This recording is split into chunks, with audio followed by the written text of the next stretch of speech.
Well, well, well.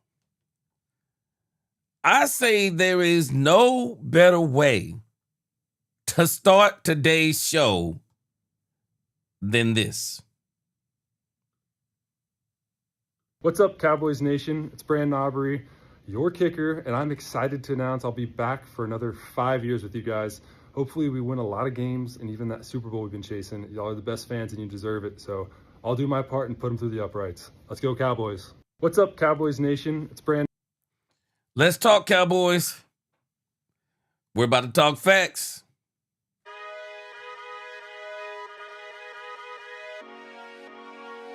Yup. Let's go. The Cowboys have done it. They have extended Brandon Aubrey. And not only did they extend Brandon Aubrey, the Dallas Cowboys have beat Brandon Aubrey and his agent. Welcome, Cowboys fans and Cowboy haters alike. I'm the G, and I'm the host of Let's Talk Cowboys, where we talk facts. And as you come into this live stream, please hit that like button, share, subscribe, hit that notification bell so you know the next time we post another video or go live. And if you haven't become a channel member subscriber yet, what are you waiting on? We have a lot of great content coming up this season. Hype this live stream and let's talk facts. Man, we got a great show. Y'all do not understand. I feel so justified. I feel so justified after some of the things I've told y'all about Troy Aikman. But nevertheless, let me tell you what the show is going to be about today. It is going to be a banging show. And we're not going to talk as much about the draft because I'm like, man, Thursday is close enough. We'll just wait on Thursday. We'll say a few things. But hey, it's all about Thursday now. Ain't no more need for no mock drafts. Now, first topic of the day, we're going to deal with Brandon Aubrey. Brandon Aubrey. Aubrey got that extension. Maybe not the extension he was looking for, but Brandon Aubrey got that extension. And I believe Brandon Aubrey got an extension that is not only going to help solidify the Cowboys, but it was also Dallas Cowboys friendly. Jerry Jones worked his leverage and it worked. Next, I'm going to talk a little bit about maybe the Brandon Aubrey contract. Maybe it's an indicator of how they are about to handle the George Pickens contract. Maybe they're going to handle that George Pickens contract similar. Next, I want to talk about Jordyn Tyson a little bit more. Man, let me tell y'all something. The hype surrounding Jordyn Tyson, it's at a fever pitch. It's at a fever pitch. I mean, it is insane the way that they are talking about Jordyn Tyson. He must have dazzled people at that pro day. And I am not going to be surprised. I'm calling it now. I'm not going to be surprised if Jordyn Tyson is the first wide receiver off the board. Next, we're going to talk just for a moment about Orville Reese. And from what I'm hearing, people are saying the Cowboys can trade with the Jets for Orville Reese. Oh, man. I got some things to say about that. Next, we're going to check out something they ran on ESPN this morning saying that the Dallas Cowboys are going to run the NFC. I haven't heard it, but I saw it, so I said I'll bring it to you. And finally, I was minding my business today, and it's something about Troy Aikman flashed across my news feed that this is the first time I've heard Troy Aikman talk this in depth about the 90s Cowboys. It is going to blow y'all's mind if y'all haven't seen this interview. So that's what it's going to be today. Brandon Aubrey, Pickens next, Tyson effect, Orville Reese, Cowboys running the NFC, and Aikman confesses. Let's go. Let's get it. Hey, let's go. Grave Digger, first one in the chat. What up, Grave Digger? He said hearing some off the field stuff might be coming out of Bob Bailey ahead of the draft. Oh, man, let me tell you something, Grave Digger. I ain't listening to it. Because if it is, it's all about dropping this man's draft stock. I ain't listening to it. This is what happens, man, the closer you get to the draft. Dominique Pittman, the neighborhood skeptic. What's going on, Dominique? Brandy, what's going on? The kicker got paid. Now it's time for that other wide receiver. Inglewood Trojans, what's going on? Bump from the 903, my stomping ground. What's going on, Bump? Christian Legal, what's going on? It is the Queen. What is going on, Queen? I'm with you. Let's get GP done. Frank Lawrence, my man, what up? He said Brandon Aubrey, best kicker in the league. I agree with you, too. I absolutely agree with you. Jeremy Bett said he hopes everybody's having a great day. JCT Slice, he said this was crucial. Brandon Aubrey is that kicker. I agree. Special teams matters. A lot of teams were trying to win a Super Bowl. Hey, it matters for every team. And I'm glad we got Brandon Aubrey. He said we still have 4. Keith Washington, what's going on? What is going on? K Choice in the house. He said, Butter Aubrey. What's going on? USMC salute. He said we should have got the 2nd round pick. USMC, what up with you? Larry Stroud. He said they need to get their butts in gear. Yeah, we're going to talk about what this means for GP. Carl Williams, what's up? Mike said this, what up? Marvin May, what up with you? Big Mouse Dog. Bass is in the building. Howdy True Texan, what's going on? What's going on, Eric Folks? What's going on, Nitro Rock 1? Dolores Ennis in here. What's going on? Dallas 88, what up? Pick and Pop, what up, Pick and Pop? Antonio Garrett, what is going on? Headhunter is back in here. What up, Headhunter? Good to see you. Davion Wallace, what's going on?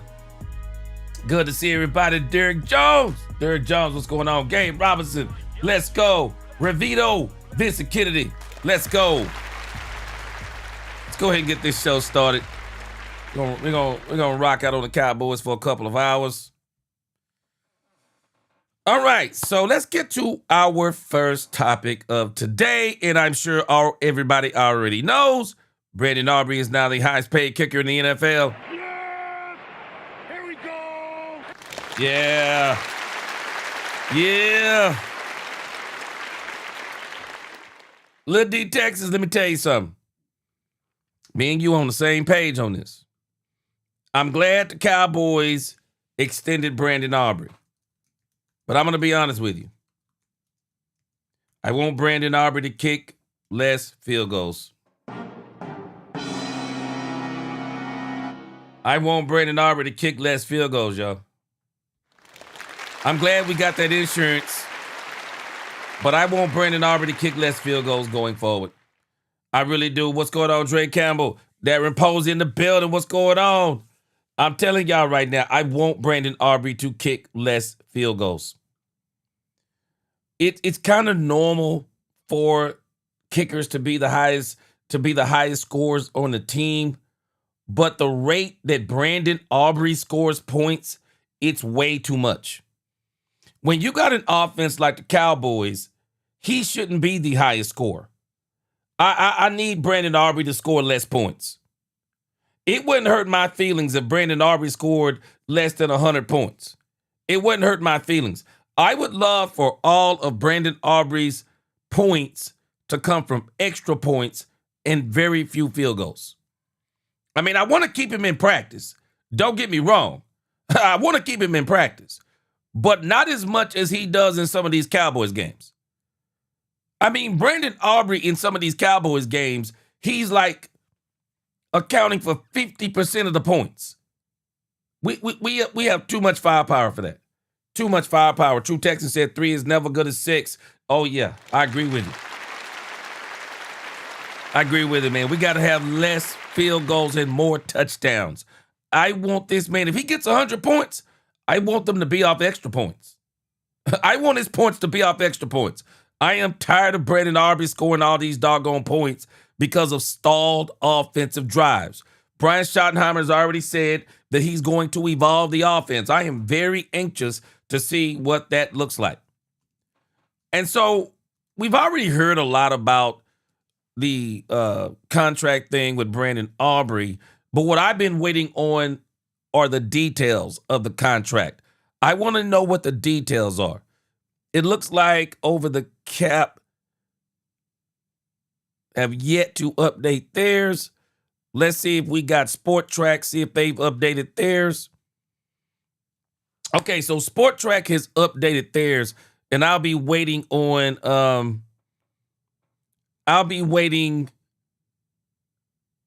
Okay, so maybe we can try to make some sense out of Sport Track. So we're going to try to make some sense out of Sport Track. So originally in this thing, they said Brandon Aubrey was asking for $10 million. I don't think Brandon Aubrey was asking for $10 million. I think Brandon Aubrey in his camp was doing what you do in negotiations. Because typically what happens in a negotiation, no matter what anyone thinks of you in the grand scheme of things, don't get this twisted. When it's a negotiation, their goal is not to necessarily give you what you deserve. Some people will. That may be their goal. But when you're talking about the cutthroat business of millions of dollars, it is their goal to get you below what you're worth. Because that way they feel like they're getting their money's worth by paying you less than what you're worth. But when they pay you what you're worth plus potential, they may feel like they're not getting their money's worth. And so Brandon Aubrey, they were saying he was asking for $10 million. I don't think Brandon was asking for $10 million. I don't. I think they threw that out there so that the Cowboys would raise the floor of their original offer. But we got to give Jerry Jones credit. Because Jerry Jones, when they threw out whatever they were offering, Jerry Jones said, oh, okay, I got to counteract. I'm going to hit you with that RFA. I'm going to hit you with that restricted free agent tender. That's what I'm going to hit you with. And then we're going to see, and again, I just want to emphasize, the RFA tender, the restricted free agent tender, is not designed to see what the market is for Brandon Aubrey. Let me say it in this manner. It's actually not designed to see what the market is for Brandon Aubrey. It's designed to keep everybody away and to see who's crazy enough to come try to get Brandon Aubrey. That's what it's designed for. It's designed to say, okay, you want Brandon Aubrey? You're going to overpay. Because if you come at about $7 million, if you come at about 7.2, 7.3, 7.4, 7.5, we'll probably match you. So you're going to have to get in that $8 million mark to even get Brandon Aubrey. That's what that tender is designed to do. It is designed to see how bad. It's not to create a market. It's really to see how bad, how crazy is somebody about Brandon Aubrey. And so if somebody would have been willing to pay probably $8 million or more, like USMC said, we probably would still be celebrating today because we'd be celebrating having a second round draft pick this year. Oh, I think we'd have been celebrating either way, but I think we're celebrating more because we have Brandon Aubrey. I'm celebrating more because we have Brandon Aubrey, because I believe you need to have a kicker like Brandon Aubrey, because I believe somewhere down the line, he is going to be the difference in a hard-fought defensive struggle similar to the New York Giants game last year. But I think it's going to be when it counts. And he's going to be the reason why we won a game. He's going to be the reason why we won a game to get us in the playoffs, or maybe even in the playoffs. I would rather have Brandon Aubrey than not have Brandon Aubrey. But nevertheless, my thing is when you start talking about these deals, and I really want to see Sport Track break it down a little bit. I want to see Over the Cap break it down a little bit better. Over the Cap typically breaks it down into goo goo gaga, but Jerry Jones made sure that Brandon Aubrey wasn't going to reset the market per se, because Brandon Aubrey didn't reset the market. And I believe that's what him and Todd France were trying to do. They were trying to reset the market. They were trying to blow this thing up. They were trying to blow this thing up. And Jerry said no. Baz said the Joneses despised Todd and Mulugeta. And Baz, I agree. And they defeated him. They defeated them. Jerry Jones, I'm telling y'all right now, everybody, all these teams are watching what Jerry Jones did. I don't think y'all are, I don't think some of us are understanding what Jerry Jones is doing. Jerry Jones, and we're not giving him enough credit for it. Jerry Jones is one of the very few GM/owners that is fighting against these agents. We're not giving Jerry Jones enough credit. Jerry is a pioneer in this game in the NFL. Jerry beat, at least in this deal, Jerry beat Todd France. Jerry beat Todd France. Absolutely beat Todd France.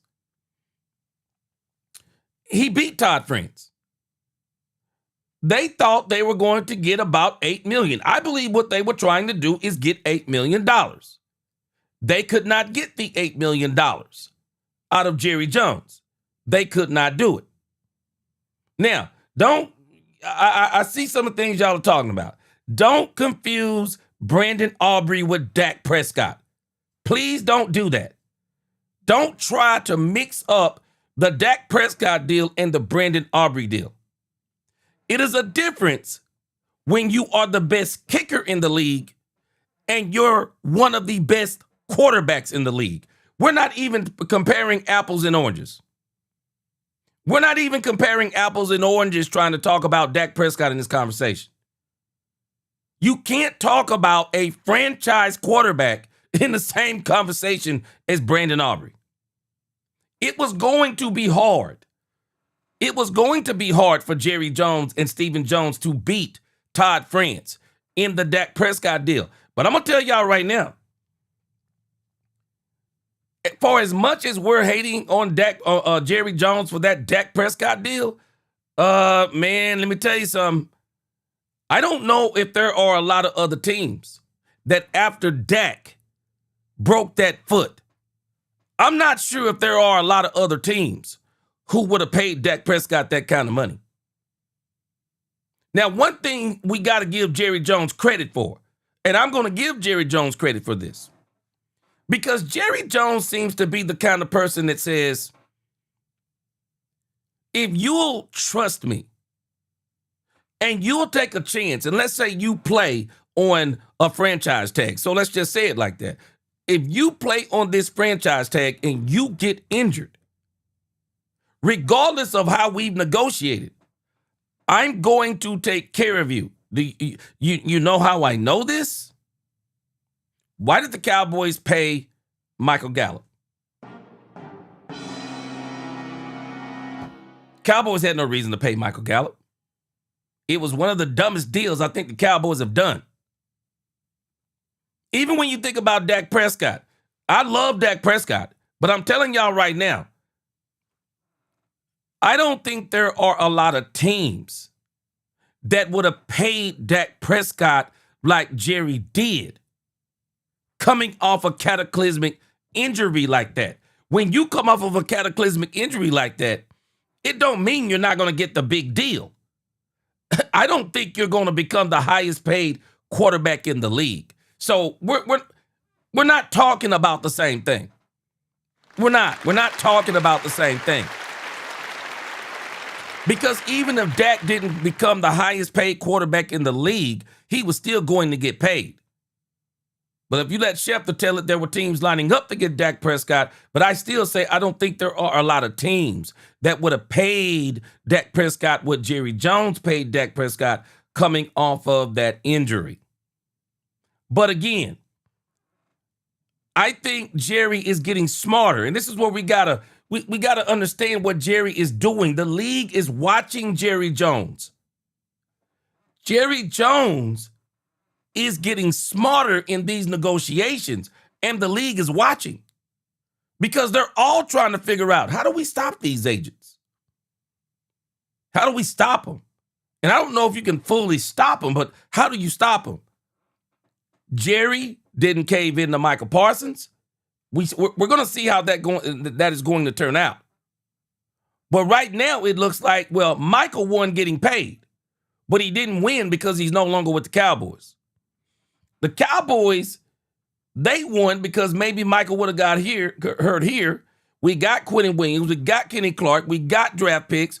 So in the end, we're going to see in about 2 years who wins that deal between the Cowboys and the Green Bay Packers. But right now, I'm leaning towards the Cowboys.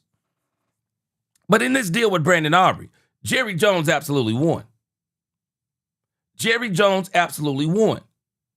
And I think that Jerry Jones is absolutely going to win in the George Pickens sweepstakes. I think Jerry is going to win because Jerry is using leverage.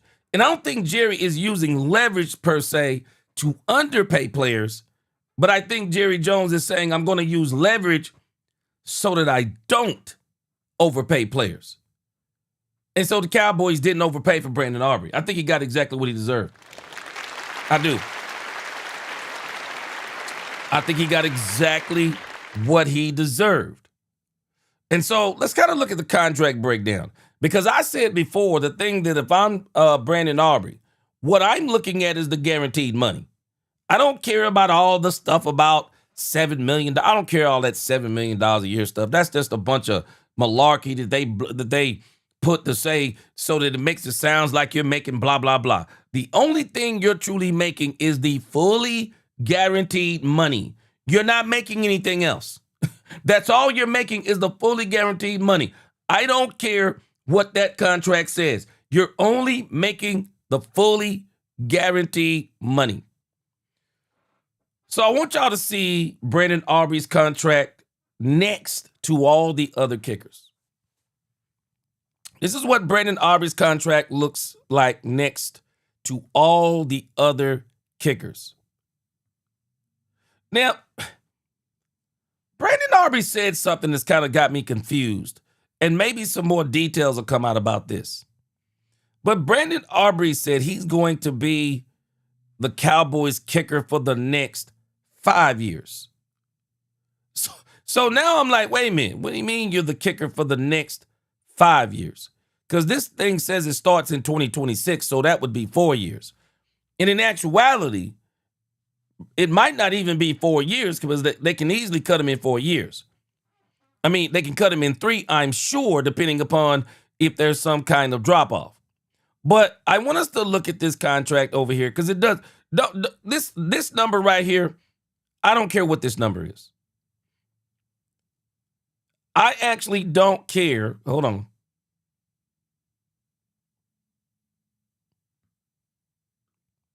I think I might have messed up something. Hold on. All right. So when you look at these contracts, I don't care what this number is. This $28 million, I don't care. This is just a bunch of junk. This is best case scenario. This is the value of the contract. I don't care nothing about this. Average salary. I care nothing about this. This is just a bunch of junk. All this is a bunch of junk. Guarantee at signing, $15 million. Now, that's a big deal.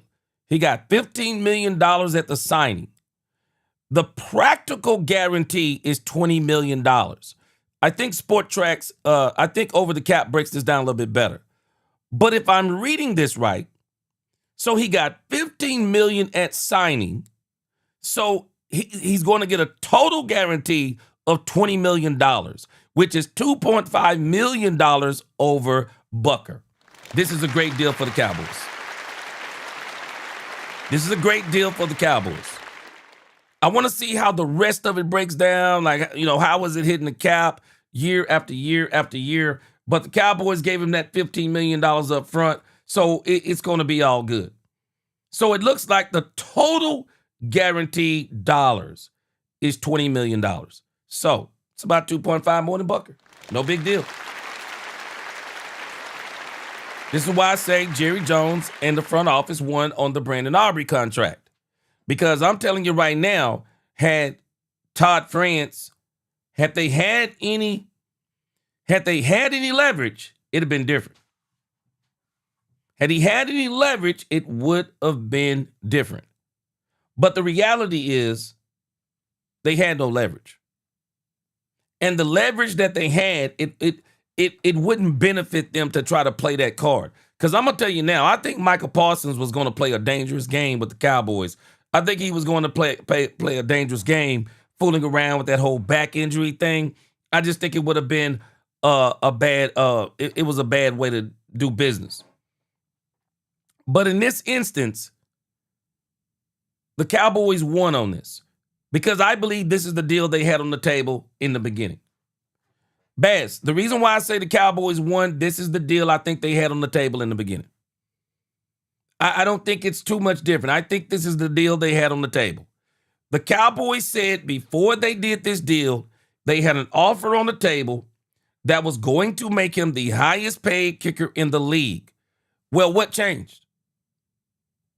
What changed? I'm telling you, I guarantee you this deal ain't much different than what they had on the table. And I'm sure it's going to come out later. It's going to come out later that it's probably the same deal. But the thing that I like about this deal, it is very rare when you see deals signed for players that you can say the player won because Brandon Aubrey won. The team won because Brandon Aubrey is still on the team. The fans won because the fans love Brandon Aubrey and he's good for the team. And Jerry Jones won because he didn't have to pay $9 or $10 million to retain Brandon Aubrey. He didn't have to pay $8 million to retain Brandon Aubrey. Jerry Jones had a number in his mind and on that paper that they wanted to pay Brandon Aubrey. And that's what they got. And I agree. Yeah, his wife, I'm sure his wife won too. I'm sure she's happy too. I'm sure. And so I like it. I see nothing wrong with it. I like it. 72 Zavelle said, yeah, he said, you all cry if they don't pay players, but cry if they do. Pay players can make up your all's mind. Stop crying. Yeah. 72 Zavelle, I like the fact they paid him. And I think they paid him what he was worth. I think they paid him what he was worth. He's the highest paid kicker in the league, you know. And again, the Cowboys didn't have to. I mean, I'm guaranteeing you this is the deal that they had on the table in the beginning. And if it's not, I guarantee you it was very, very close. Very, very close. So again, everybody wins in this Brandon Aubrey deal. Everybody wins. I like it. I like it. Everybody wins. Yeah. Jeremy Betts, exactly. That's how they all won. Everybody won. Everybody won. Brandon Aubrey got that contract, $20 million guaranteed, locks up his future and with the Cowboys, locks up his future for his wife and his children. Jerry Jones, I mean, and I'm telling you how the fans won. I want us to all think about how the fans won. No Brandon Aubrey drama. Thank you. Thank you. Thank you, Dallas Cowboys. No Brandon Aubrey drama. It's over. We paid Brandon Aubrey. I'm glad it's over. Now we can move on. Brandon Aubrey got his money. We didn't overpay. We could all go, it's not our money. But at the same time, a lot of us were saying, ain't no kicker worth $8 million. Ain't no kicker worth $9 million. Ain't no kicker worth $10 million. Well, we got what we wanted. We got the best kicker in the league at $7 million a year. I like it. I absolutely like it. Everybody wins. Everybody wins. And it's very rare that you can say that, but everybody wins. Dominique, you wasn't worried about no kicker. We were. I was. I'll be honest with you. I was worried. I'm more about a bird in the hand than a bird in the bush. I'm more worried about a bird in the hand than a bird in the bush. I like what we did. Brandy says, we talk about still your moolah, but Dak and Aubrey's lawyer, Todd Francis, has gotten a lot of money out of the Cowboys too. Yeah, and Brandy, that's Dak Prescott's, that's Dak Prescott's agent. So when you're the agent of a quarterback, that's kind of how it rolls. Frank Lawrence said, don't freak out when George Pickens' agent opens up negotiations at $45 million. I don't think it's going to happen. That's a high ball. Just assume they meet in the middle, deal with the guarantee. Yeah. Now, I see what you just said, Frank Lawrence. Appreciate that super chat from you and Brandy. Okay. Let me compute what you just said. Yeah, I agree with you. I wouldn't be surprised if the rumor came out of 40 to 45 million, because that's how this stuff goes sometimes. I've been saying this from the beginning. I just don't think George Pickens is going to ask the Cowboys for $40 million. I just don't think he's going to do it. If I had to guess where George Pickens is going to try to get with the Cowboys, and let's move this over to George Pickens. Let's move this over. Yes! Here we go! So, what does this mean for George Pickens? Because I'm hoping that this is going to be an indicator of what they are about to do with one George Pickens. And I think what's going to happen with George Pickens, the Cowboys have kind of allotted, they fixed their money to where, okay, we can do what we need to do if we extend George Pickens, and we can do what we need to do if we don't extend George Pickens. But if you know it's going to be $60 million to retain George Pickens for 2 franchise tag years, that doesn't make sense. That's not good business. You don't want that $60 million being knocked right off your cap. Throw in another 10. Give him $70 million guaranteed. Make it a 4-year deal with a 3-year option. Go ahead and extend George Pickens and get it over with. Go ahead and extend George Pickens and get this over with. Because I'm telling y'all now, Mike McCarthy said something that I absolutely agree with. Mike McCarthy said that you need everybody in camp by the beginning of camp. You need everybody. You need all of the draft picks signed. You need all of your free agents signed. You need whoever's going to be your undrafted free agents. Everybody needs to be signed. All your players need to be signed so that you go into training camp and you hit the ground running. I'm telling you, Mike McCarthy couldn't be a head coach for me. I was saying this last year. Mike McCarthy couldn't be a head coach for me, but Mike McCarthy could definitely be on my advisory board. Mike McCarthy knows some things about football. He just don't put them into practice well. But Mike McCarthy said, get everybody in. And Mike McCarthy said that if you can get everybody in early, get everybody in on the same page, everybody buy into the game plan, get the chemistry going, the team all in sync, you can come in September while other teams are trying to get ready and trying to get solidified and trying to get stable. Because there's 2 less preseason games, a lot of times people are treating these first 2 games of the season almost like preseason games. And you don't see teams start warming up until around game 3 or 4. Where Mike McCarthy was saying that if you could be ready by game 1, you could catch some teams by surprise and you could open up your season 4-0.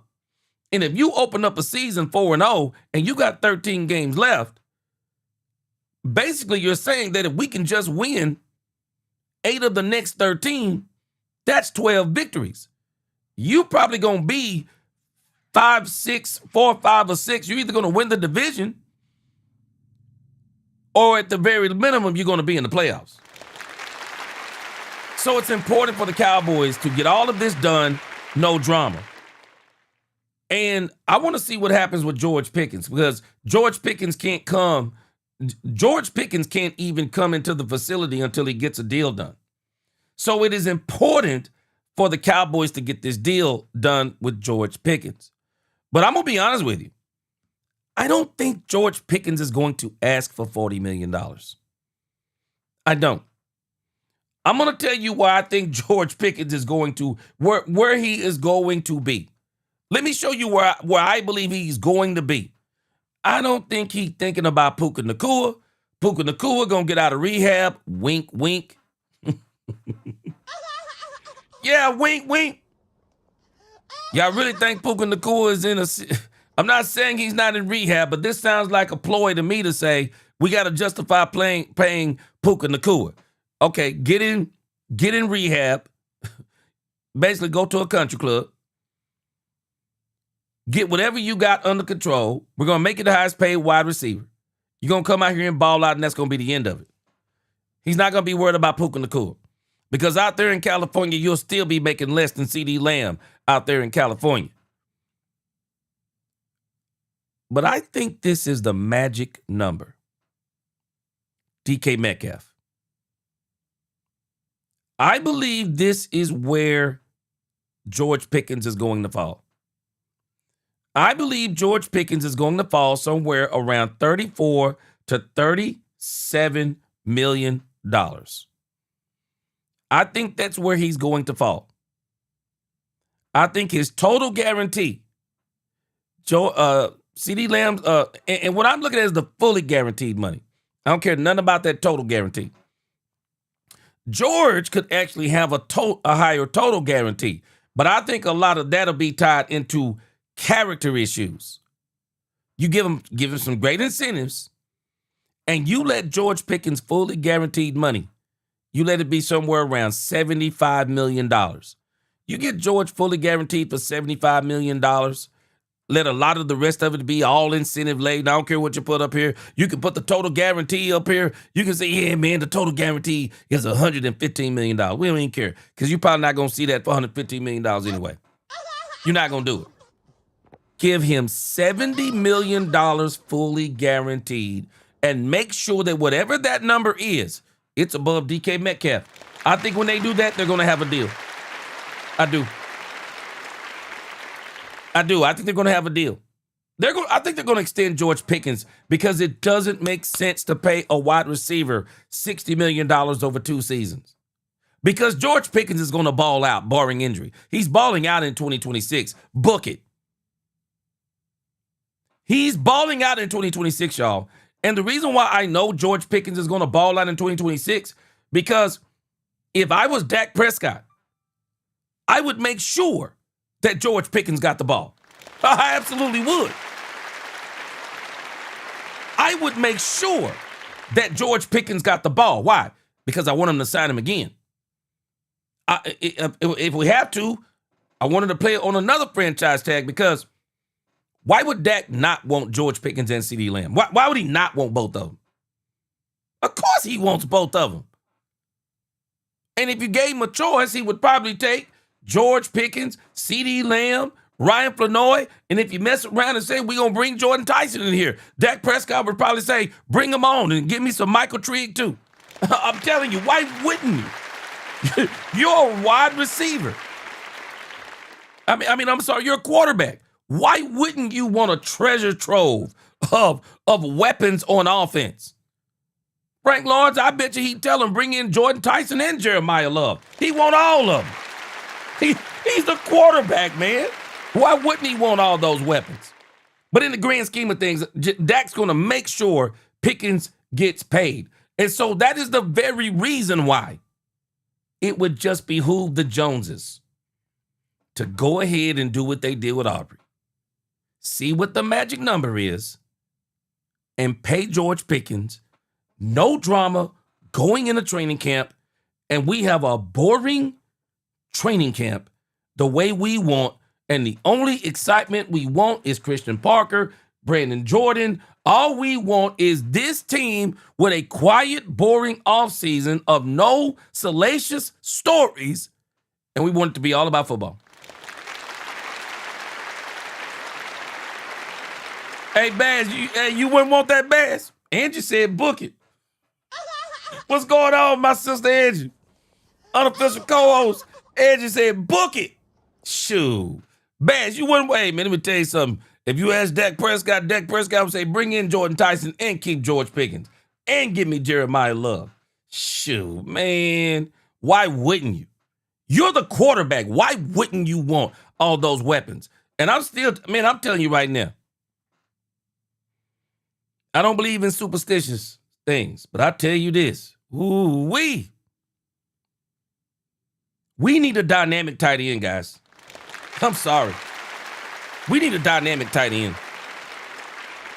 Don't get me wrong, I like Ferguson. But Ferguson to me is more like your number 2 tight end. Ferg got to step it up and show us again that he's a number one tight end. And I'm going to tell you something. I blame Travis Kelce.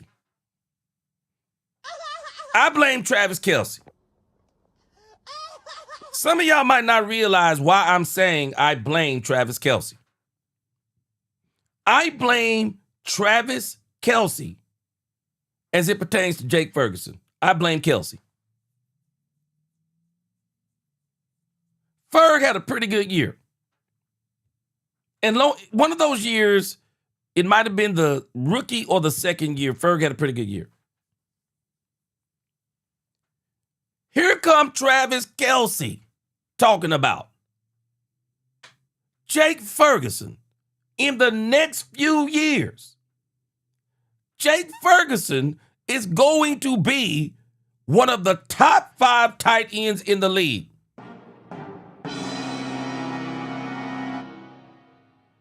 Travis Kelce said this while he was at the peak of his own career dominating the league.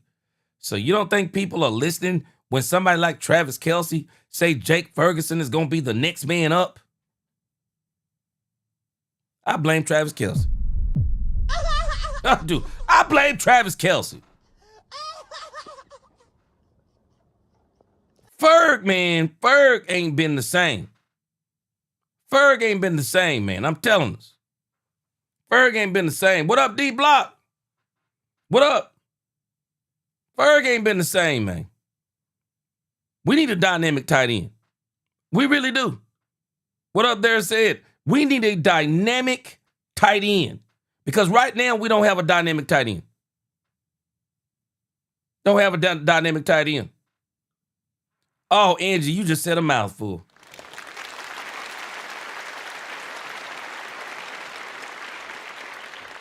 Angie said Ferg's personality outplays him. Yep. I think Ferguson is more personality than he is a dominant player. The thing about Ferg acts like a dog, but he don't play like a dog, if that makes sense to anybody. He's all bark and no bite. He'll catch a first down and he'll put his hand all up in your face. He'll go face to face and shoulder to shoulder with you. He don't mind fighting. I mean, if you're gonna get in the fight, call Ferg. He'll fight with you. But he ain't got that dog. He don't play like a dog. He really don't. He said, Jay, you blaming Kelce for Jerry paying Ferg after an injury. No, I'm blaming Kelce for saying that Ferg was going to be a dog, Dominique. And I think that might have even went to Ferg head. I really do, man. Because I'm telling you, Angie is hitting this right on the head. Ferg, actually, to me, plays like somebody who, he acts like somebody who everybody is afraid of. That's how he acts. He acts like he's that tight end. He acts like he's a mismatch. He acts like everybody's afraid of him. But then when he plays, he's actually not the mismatch. No one actually is afraid of Ferguson. They're actually more afraid of Dak Prescott and how Dak Prescott threads the ball down the seam. But Ferg even let us down on a couple of those this year. Ferg can get separated from the ball very easily. And when I say that about Kelce, I mean, I'm joking, but at the same time, I'm saying that because it seems like even Ferg listened to people talk about him rather than being who he was supposed to be. Yeah, man, you heard what Kelce said. You ain't never met a person like that. Everybody talk good about him. And then when you see him, you just kind of like, ain't all that. That's been Ferg. Ferg wasn't dominating before the injury. I really don't understand why the Cowboys were so quick to get that deal on Ferg. I mean, it's a very team-friendly deal, but man, Stephen White, what's going on? D Block, I wish we'd have kept Dalton Schultz too. Dalton Schultz would have been one of them with the Cowboys. But the issue with Dalton Schultz, man, he thought he should have got more money. I do think there was a lot more dog in Dalton Schultz, though, than I do Ferg. Kevin Edwards, but again, I think you're talking more about the attitude of Ferguson, because I think that's where Angie is. He's got the attitude of a beast, Kevin Edwards, but his play isn't reflecting the play of a beast. Angie said Facts G has no teeth. Yeah. I mean, don't get me wrong. He comes off like a beast. He walks around like a beast. You know, I talk about this in a sermon. You know, the Bible says that the devil walks around like a roaring lion. A lot of people don't get that scripture. He walks around like a roaring lion, seeking whom he may devour. But the issue is the Bible is saying something people don't get. But he's not a lion. But he's not a lion. He's not going to eat you like a lion. But he wants to put fear. He wants to deceive you so that he can eat you like a lion. But he himself is not a lion. No, he's a liar, and he was a liar from the beginning. And so even when you think about Ferg walks around like a lion. He walks around like a lion. He ain't playing like a lion. That's the problem. He ain't playing like a lion, man. Ferg got to prove it. Kevin Edwards. Good to see you today. He got to prove it. Because right now, shoot. Ferg, man. 72 Seville said, dang sure saw Ferg this year, but saying anything about a dog with Ferg name is a joke. That was just like they were running around here calling Keith Berg, what's his name? Calling Murray a doggone K9. No, man. Now, Angie, he too slow.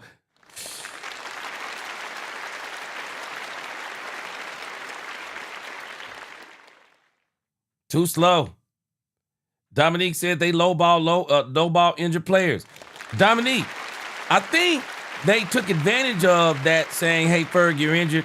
Here's a contract, sign it. But I also think, man, Dominique, let's not discount this part. They think Ferg is good too. This ain't just about no discount thing. They think Ferg is good, man. They do. They think Ferg is good. Bad said Dalton Schultz. Man, did you just use the word zesty, man?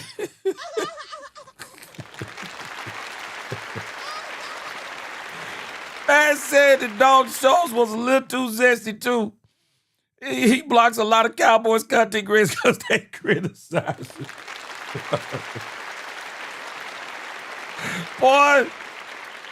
Boy, you are not, hey, I cannot remember. It's not Hendershot, the tight end that I'm thinking about. But we had another tight end that was just about to take off, got that knee injury, and never was the same. Never was the same. Got that tight end name. Man, had he not got hurt, I think he was going to be the dog. What's going on? Hallelujah, salute. But I tell you the truth, man. I think it's time. You know what? I would like to see Brevin Spanford get some more time. Brevin Spanford is a very big wide receiver. I think he's 6'7". I mean, not wide receiver, tight end. I would like to see Brevin Spanford get some more game. I would like to see the Cowboys trade Schoonmaker. I mean, I just don't think he's ever. I mean, I just can't believe they traded Mozzie and just conceded on Mozzie, but you didn't concede on Schoonmaker? Cowboys tight end room needs a little bit of tweaking.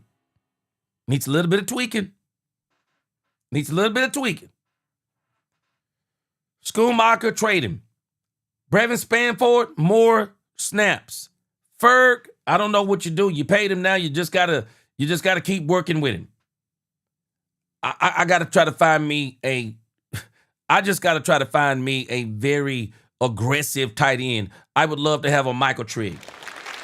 I want to know a little bit more about his off the field issues that people may have talked about.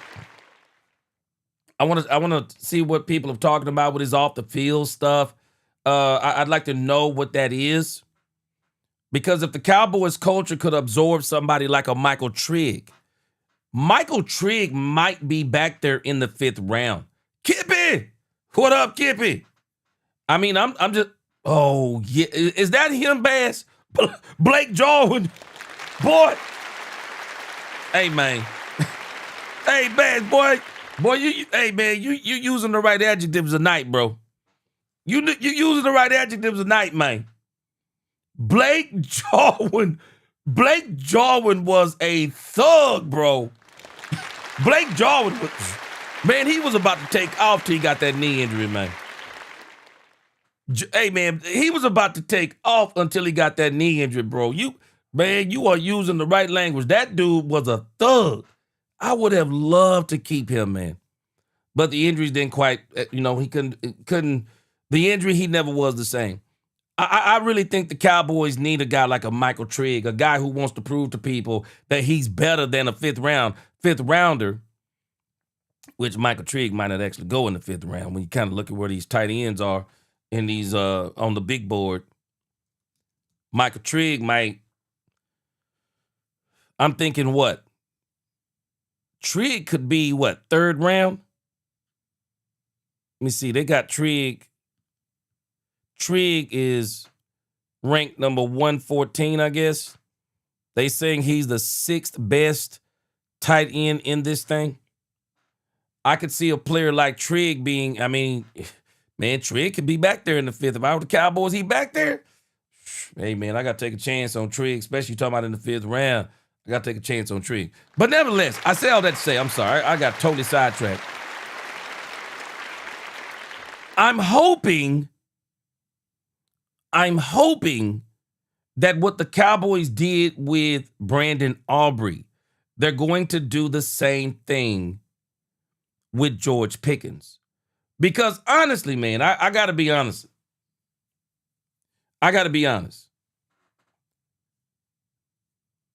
The Cowboys have leverage on George Pickens too.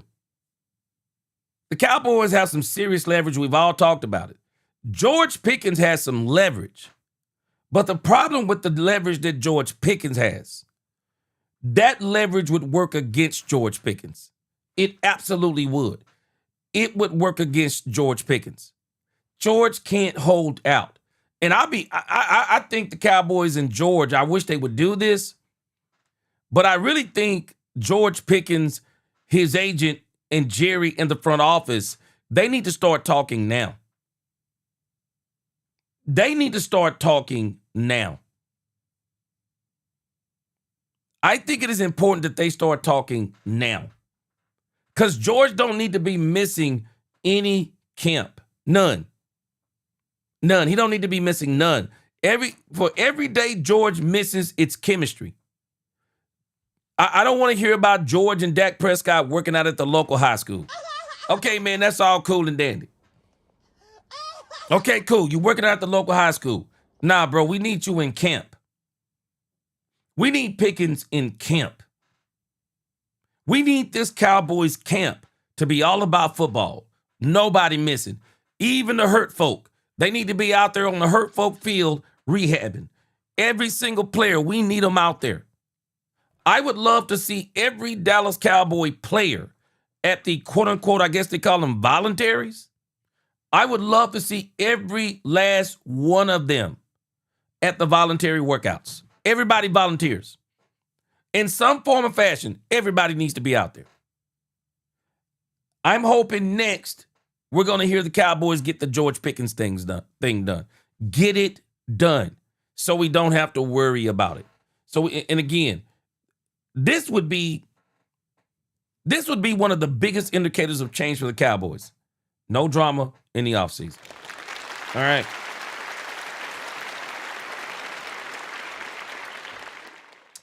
All right, this is going to be a quick hit. Tyson and Orville Reese in the running the NFC East. This is going to be a quick hit. Sorry about that. Hit the wrong button. Yes! Here we go! So, man, let me tell you something. This Jordyn Tyson thing. Can y'all remember a player like this? I mean, Jordyn Tyson is the subject of all the conversations now.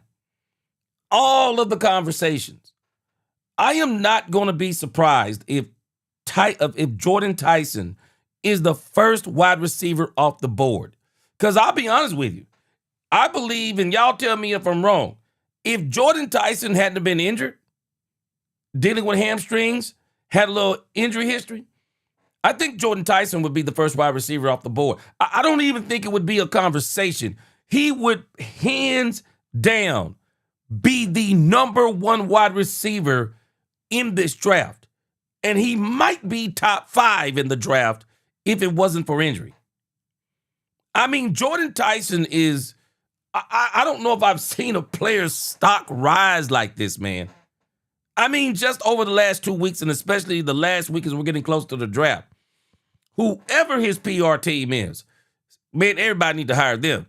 Because this man's draft stock is rising crazy. This is them. They were talking about him today because people, teams have been saying they're not really concerned about the injury. But nevertheless, he's even got people out here talking about his injuries. What I'm saying here is medical isn't going to determine where he's drafted. I think he's fine medically. His talent will determine where he's drafted. And his talent might have him at the top of the wide receiver draft. And I think it will come to fruition. I'm not worried about Jordyn Tyson, despite all this injury-prone stuff, which I don't like that injury-prone term. The kid plays hard. His injuries are not related. And look at how he's performed in the years since his knee injury. Not real worried about him. Wow, that's a huge statement coming from you, I think. I think Jordyn Tyson's people are certainly going to be pumped to hear that as well. See? Yeah. That's what we've been saying this entire time. Now, hold on a second. Newhouse fam, what's going on? Now, Newhouse, that's not what I'm saying. Have you seen somebody go from 0 to 100 the way Jordyn Thompson has? That's what I'm asking, Newhouse, because up until about 2 weeks ago, he was barely in the conversation. I mean, the first time I really heard his name seriously as it was being talked about the draft was here in the last 2 weeks. But previous to this, Newhouse, I didn't hear anybody talking about Jordyn Thomas. All we were hearing about is Caleb Downs, Sonny Styles. We were hearing about the Baines, the Baileys, the Reeses. We were hearing that. But the way this dude's stock has risen, that's what I'm talking about when I talk about how his name has risen so quickly. Randy Moss' name was already out there. I think a lot of people knew about Randy Moss. I do think a lot of people knew about Jordyn Tyson. But for whatever reason, it's at a fever pitch on this man. And you even got a doctor out here talking about, hey, man, he going to be good. He good to go. It's not going to be an injury issue. He has some Odell shit going on, in the workout. And then you watch some of the film, it's like, this guy's freaky out here. If you're able to get him, why not? But there's also potentially people trying to stir up a little shit right now, saying, you would never draft that. Yeah, don't draft him. Yeah, definitely not before the 14th pitch. No, you never want to do that. We are in draft season. Not saying doctors do that, but certainly teams do it as they roll. And now I heard another argument today. Now they're comparing him to Odell Beckham Jr.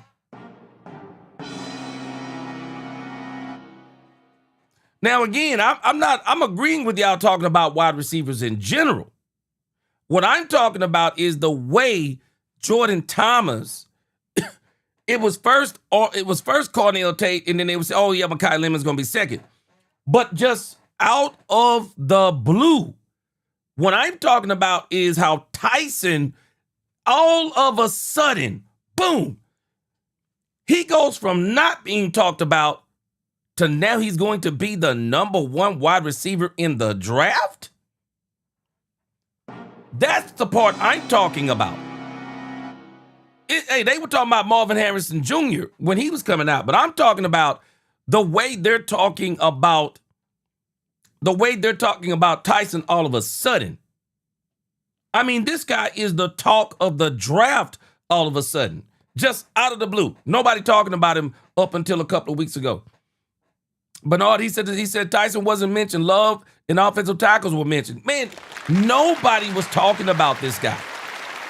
And now, he all the talk.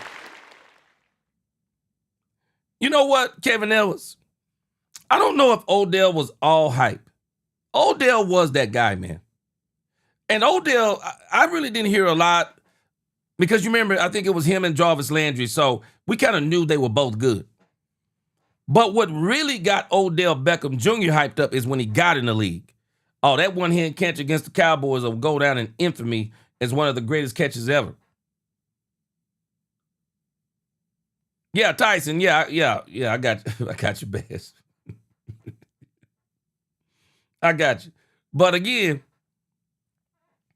my big thing about Tyson is, and it's not so much about Tyson.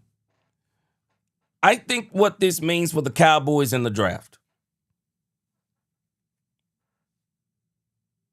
Now we can add, I think with clarity. I think with clarity now, Jordyn Tyson is going to be good news for the Cowboys. And this is why I still say I'm not a fan of the Cowboys trading up, because we're about to talk about that too. I'm not a fan of the Cowboys trading up because I believe we're going to see the Jordyn Tyson effect before the Cowboys come up the draft. We're going to see the Jordyn Tyson effect. We might as well book it. And they've already done it on Take-A-Thon. Jordyn Tyson is going to be top 10. He is going to be top 10. And I wouldn't necessarily say it's to the Giants. I would not definitively put Jordyn Tyson with the Giants. Because when you think about teams that need a wide receiver, I still say the Tennessee Titans, which they're probably going to choose Jeremiah Love over him. We know the Giants need a wide receiver. Cleveland Browns need a wide receiver. Commanders need a wide receiver. Saints need a wide receiver. The Chiefs need a wide receiver. And I am not buying, and maybe, I'm just guessing.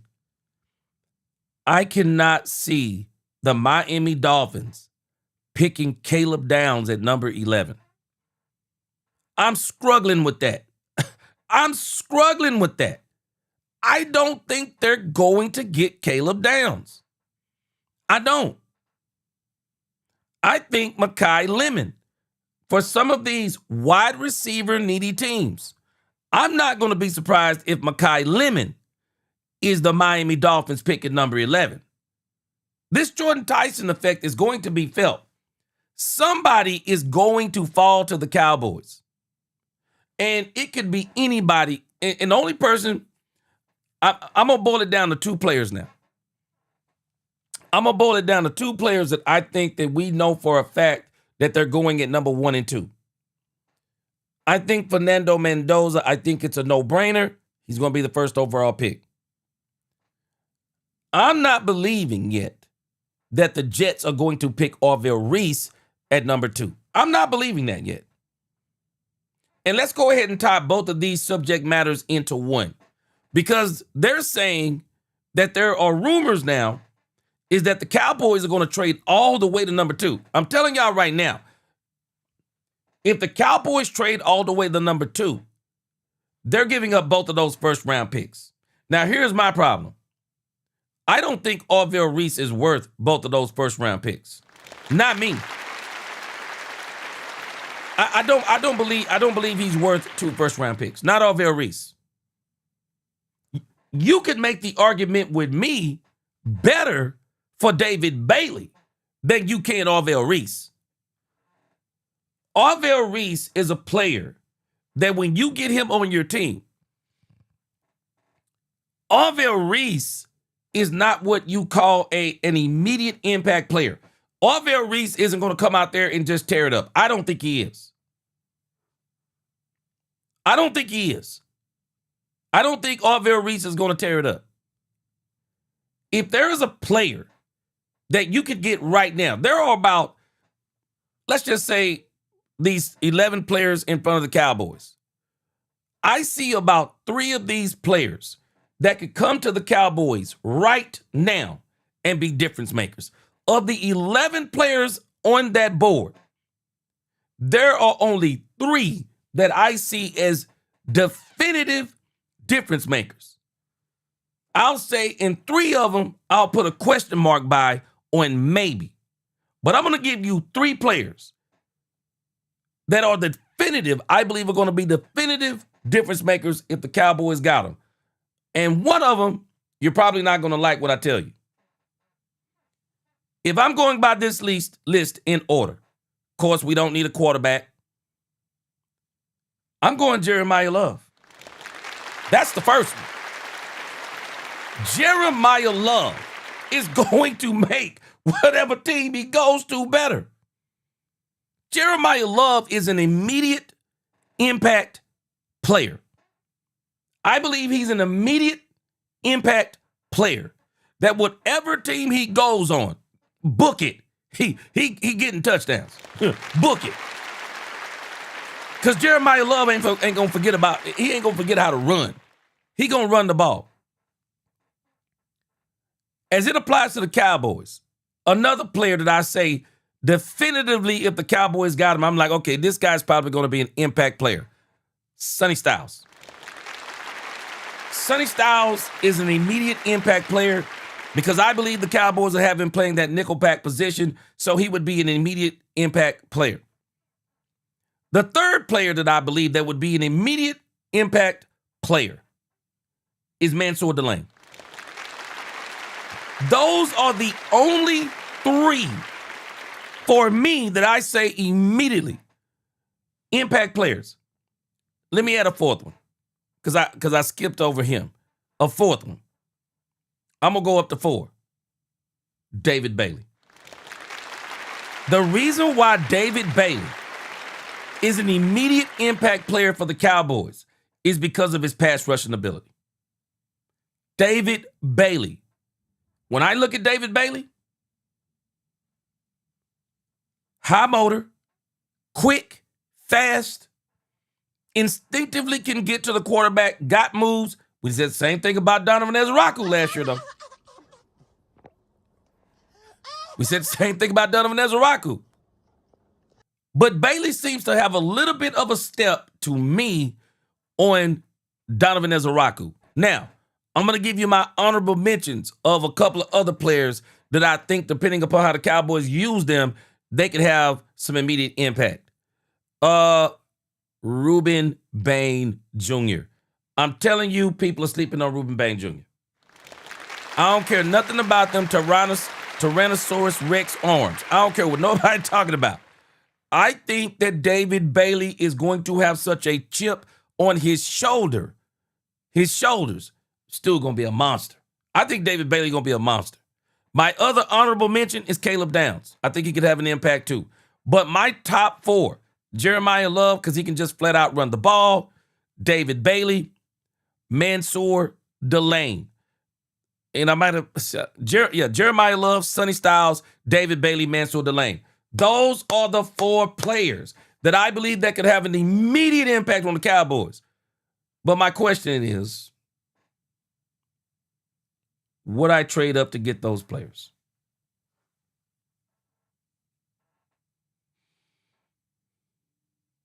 I'm struggling hard with that trade up part. I'm struggling hard with trading up to get any of those players, and especially Orville Reese. They're saying the Cowboys may trade up to get Orville Reese. I can't do it. I can't trade up to get Orville Reese. I cannot trade up to get Orville Reese. I cannot do it. I cannot trade up to get Orville Reese.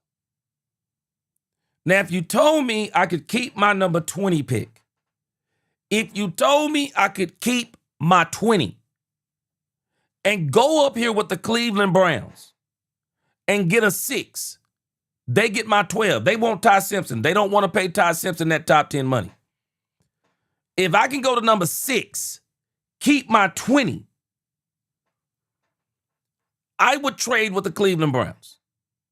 Maybe a 12 and a 5th. If I could do a 12 and a 5th, I would probably do that with the Cleveland Browns. Hey, I'll give you a 5th round and we got 3 of them. I'll take one of them. If you told me I could go up to the 6th and keep my 20 and give up a 5th, I would go up to the number 6 spot. I would go up to the number 6 spot. I'm not giving up a 12 and a 20, but I would go up to the number 6 spot. I would go up to the number 6 spot and I would get David Bailey if he's there, but I think the Jets are going to get David Bailey, or I would get Mansour Delane or Bain Jr. I would get one of those 3.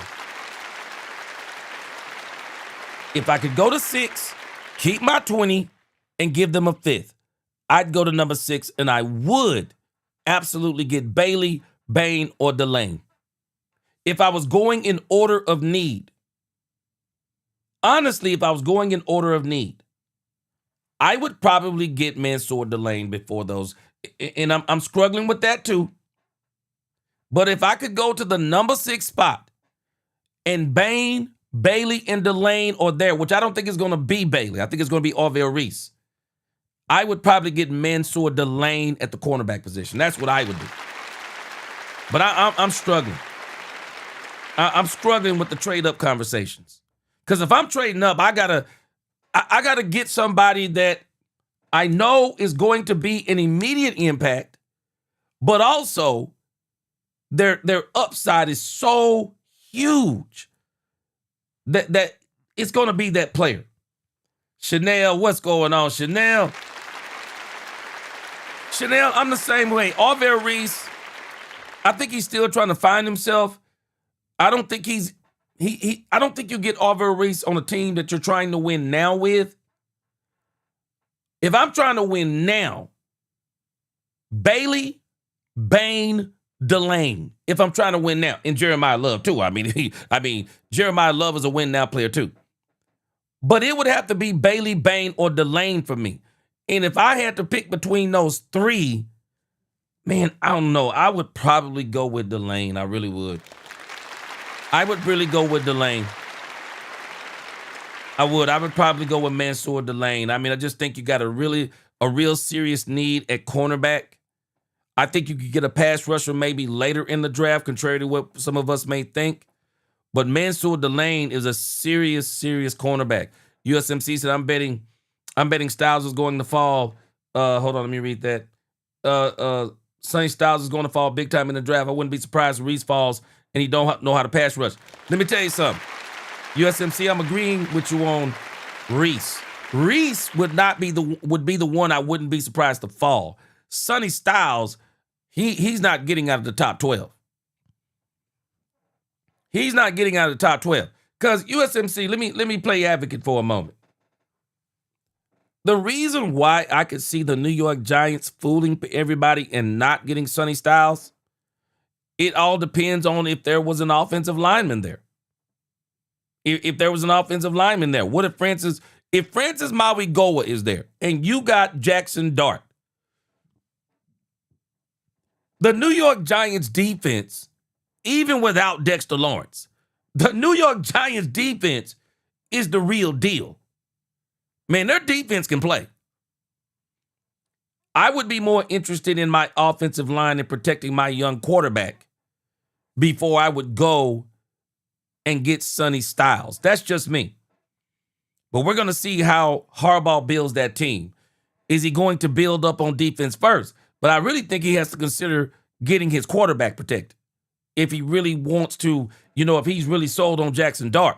So I wouldn't be surprised if Sonny Styles failed. The issue is there's a landmine. Now, I don't think the Cleveland Browns will get Sonny Styles, but I think there's a landmine when you look at the Commanders, the Saints, the Chiefs, The Giants again, which I think that's going to be Jordyn Tyson at number 10. And then, and I think that the Dolphins, I just don't see Caleb Downs. I think there's a good chance that Downs is going to be there. Styles is going to be there. Maybe even Reuben Bain Jr. But I think the players less likely to be there. I think David Bailey is less likely to be there. Because I just think Bailey, I would just pick Bailey over Orville Reese. Bailey is less likely to be there. Like I said, Caleb Downs could be there. Mansour Delane, he may be less likely to be there because he's just a steal in the draft. So we're going to see on Thursday, though. But if I just had my choice, I wouldn't trade up. I just wouldn't trade up. I wouldn't. If I'm the Cowboys, I just wouldn't trade up. I actually think the Cowboys need more players. If I was the Cowboys, I would try to trade backwards. I would try to trade backwards. If the player I want isn't at 12, trade backwards. Trade backwards at 12 and 20. Get a couple of extra draft picks and take your choice. I would draft back. I would go backwards. I wouldn't mind the Cowboys taking a Keldrick Falk if it was at the 15 or the 16 mark. I wouldn't mind them. Jacob Rodriguez. I want the Cowboys to get Jacob Rodriguez. I absolutely want the Cowboys to get Jacob Rodriguez. I just think it'd be great for the Cowboys to be that Mike linebacker that they need, got that quarterback mind, could come in and immediately make an impact on that defense at the linebacker position, and then see if you can get you another third, see if you can get you another second or even another fourth. I would love to have 2 3s and 2 4s and do some damage. Do some absolute damage on day 2 and 3. Because I truly believe the blue-collar players are on day 2 and 3. Day 2 and 3. 3, 4, and 5. I think those are the blue-collar players where you really fill out your roster. But we're going to see on Thursday.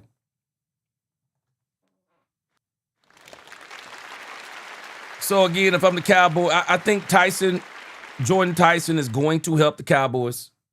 I absolutely think he's going to help the Cowboys. Because you got an extra offensive player up there that wasn't up there earlier. I just think by default, somebody is falling to the Cowboys. If I was them, I would stay pat unless somebody calls me. Cleveland called me, I'm listening. Because now I get to come up with the stipulations of the deal. We'll take your 6, we'll keep our 20. You might even with Cleveland be able to give them the 20. It just all depends. You might be able to pull off something where you could give them the 20 and you keep the 6 and the 12. But we're going to see. I think the team, if there's any team the Cowboys are going to trade with, it'll be the Cleveland Browns. I would stay away from the Jets. That's way too high. You're going to give up way too much. I would stay away from the Arizona Cardinals. It's way too high. It's way too much. Only team I would even consider is the Cleveland Browns, and that's only if I'm giving up a 6 and keeping a 20. All right. So, some of the ESPN pundits,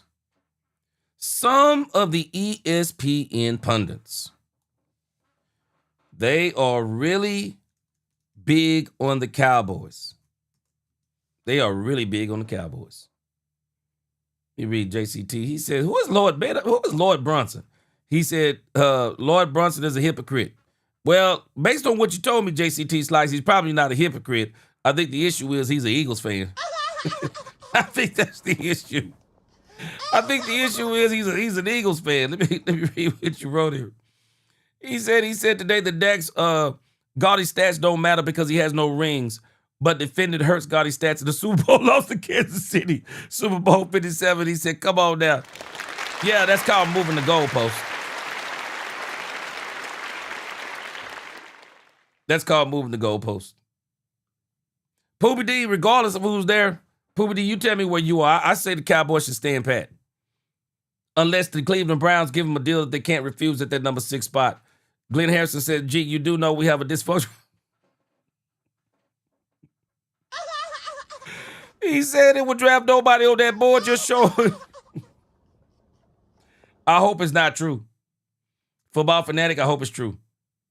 I hope we do not move forward. I hope we move backwards. Frank Lawrence said, folks, a lot of these players are going to be bust competing with NFL players. We got to pick best player available. Jerry promised to fill the roster buying veteran players and free agents in the trade. Yeah. I just think they're going to stand pat.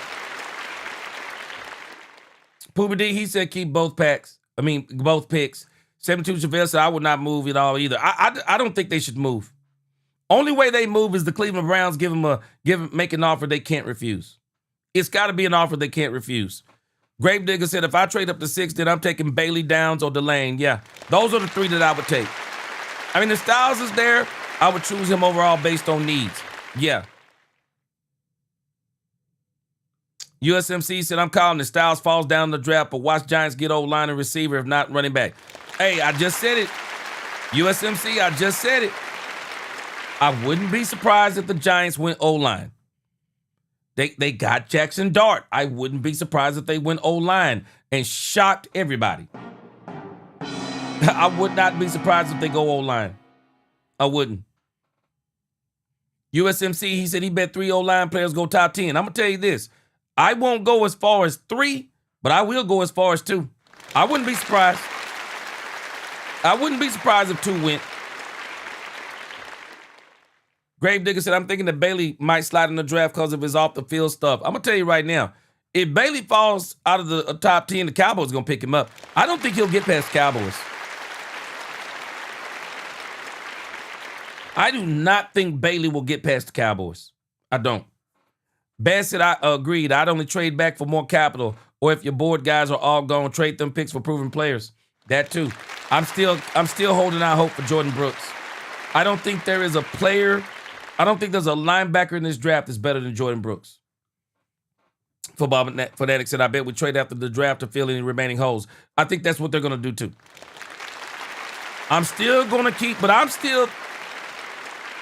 think after day 1, don't be surprised if you hear Jordyn Brooks trade after day 1. Do not be surprised if you hear Jordyn Brooks or at the beginning of day 2. I'm still holding out hope the Cowboys are going to trade for Jordyn Brooks.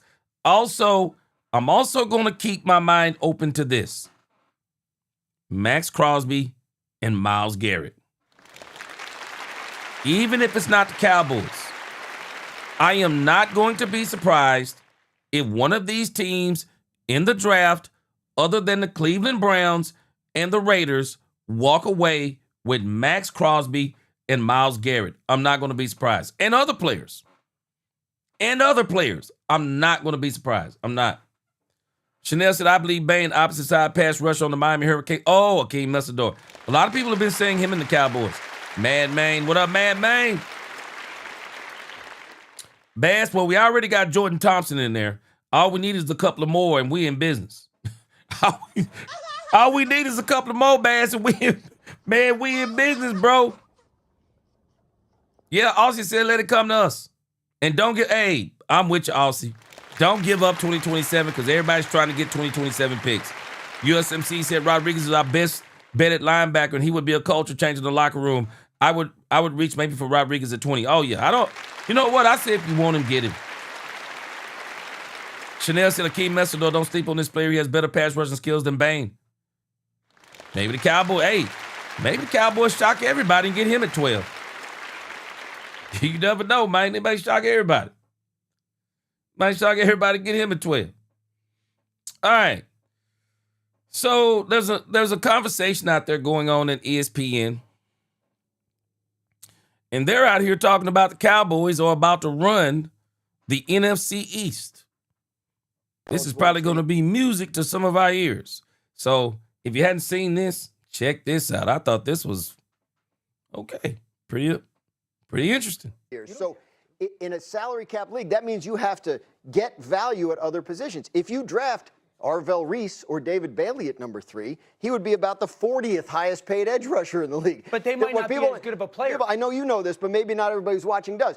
The third pick in the draft is going to get the same contract no matter what position he plays. Right. He's quarterback, running back, edge rusher, kicker, whatever. Like that's all slotted. So that's why when we say it doesn't make sense to take a running back that high, it matters in a salary cap league where you're trying to get value over the length of a rookie contract so you can build out your team at other positions. Now, as I hear all of that, I still say go out and get the best player in the draft. Right.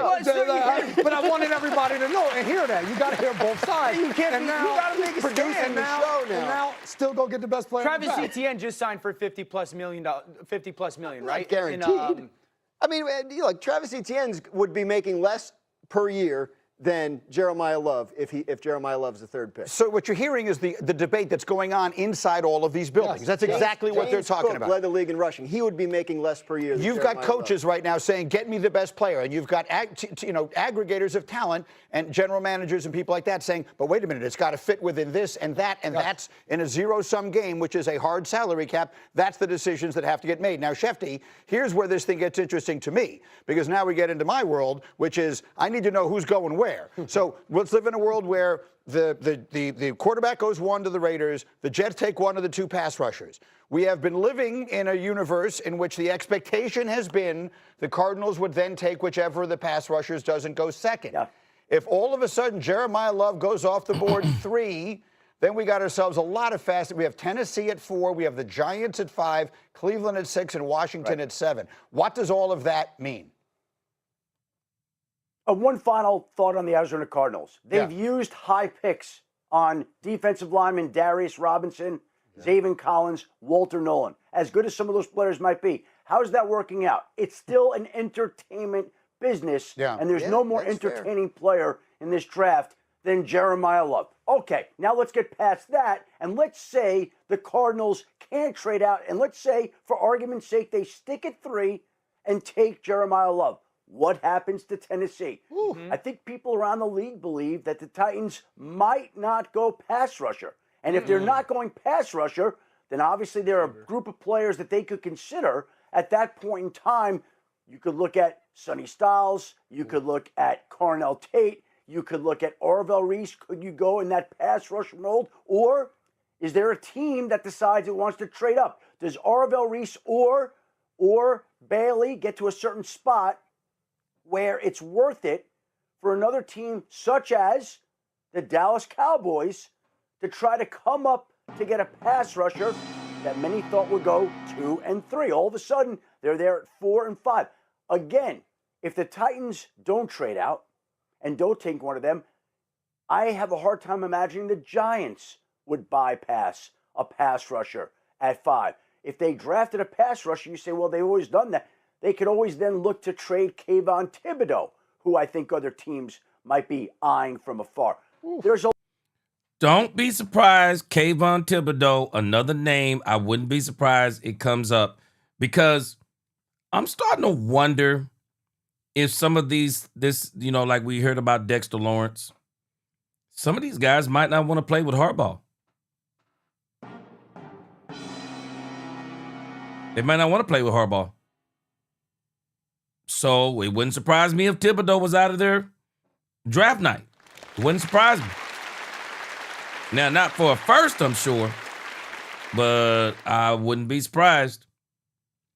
Yeah, I'm agreeing with a lot of y'all, man. Going up for the Cowboys could prove disastrous. It could be very disastrous, man. I would just wait and see what's coming. A lot of scenarios that play out here, but if Jeremiah Love goes 3, it changes a lot of... That does. If Jeremiah Love goes, them draft boards gonna start moving around like the Soul Train Scrabble board, man. Different things, and has a lot of ramifications. Dallas, if Jeremiah Love goes 3, Dallas should not go up in the draft, in my opinion. Dallas, for a lot. Dan Orlowski has been saying a lot of things right about the Cowboys this year. I mean, this could be a very crazy year for the Cowboys. I mean, Dan Orlowski is of the same opinion. The Cowboys should not move up. A lot of the flack that they get have drafted incredibly well over the years. If you look at DeMarcus Ware, I think they took DeMarcus at 11. They took Des Bryant at 24. They took Zach Martin, I think, at 16. They took CeeDee Lamb at 17. They took Micah at 12.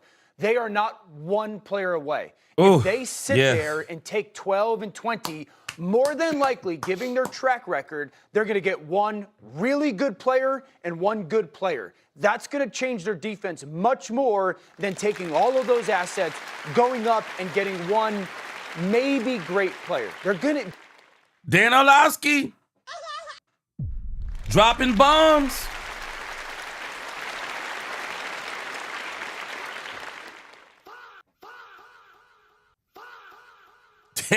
Dan Orlovsky dropping bombs.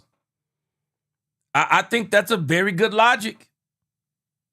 If you stay at 12, you get one great player. If you stay at 20, you get one good player.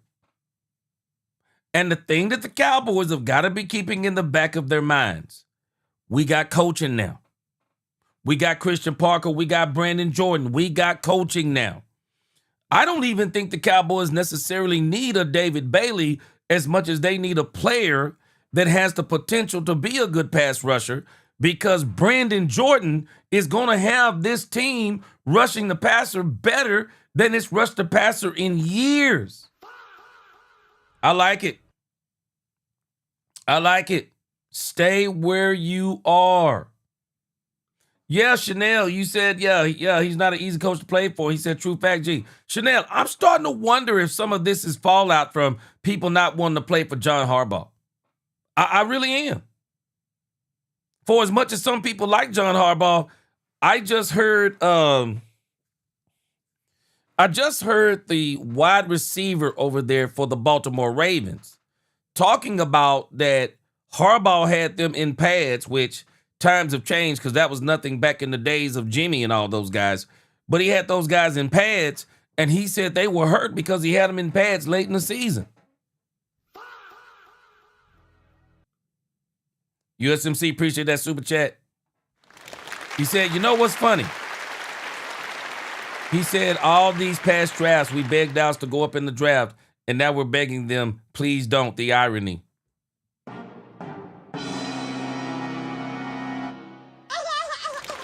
Yes, sir. Yeah, man, we begging them, bro. Hey, and you right, we are begging them. Chanel, I said the same thing. He said, Dan finally said something right. It took him, but he turned it to get smart. Yeah, man, if I'm the Cowboys, you stay at 12, you probably get a great player because I think somebody's going to fall. And then if you stay at 20, you're going to get a good player. But everything the Cowboys do, they need to keep in their mind. They got great coaching now.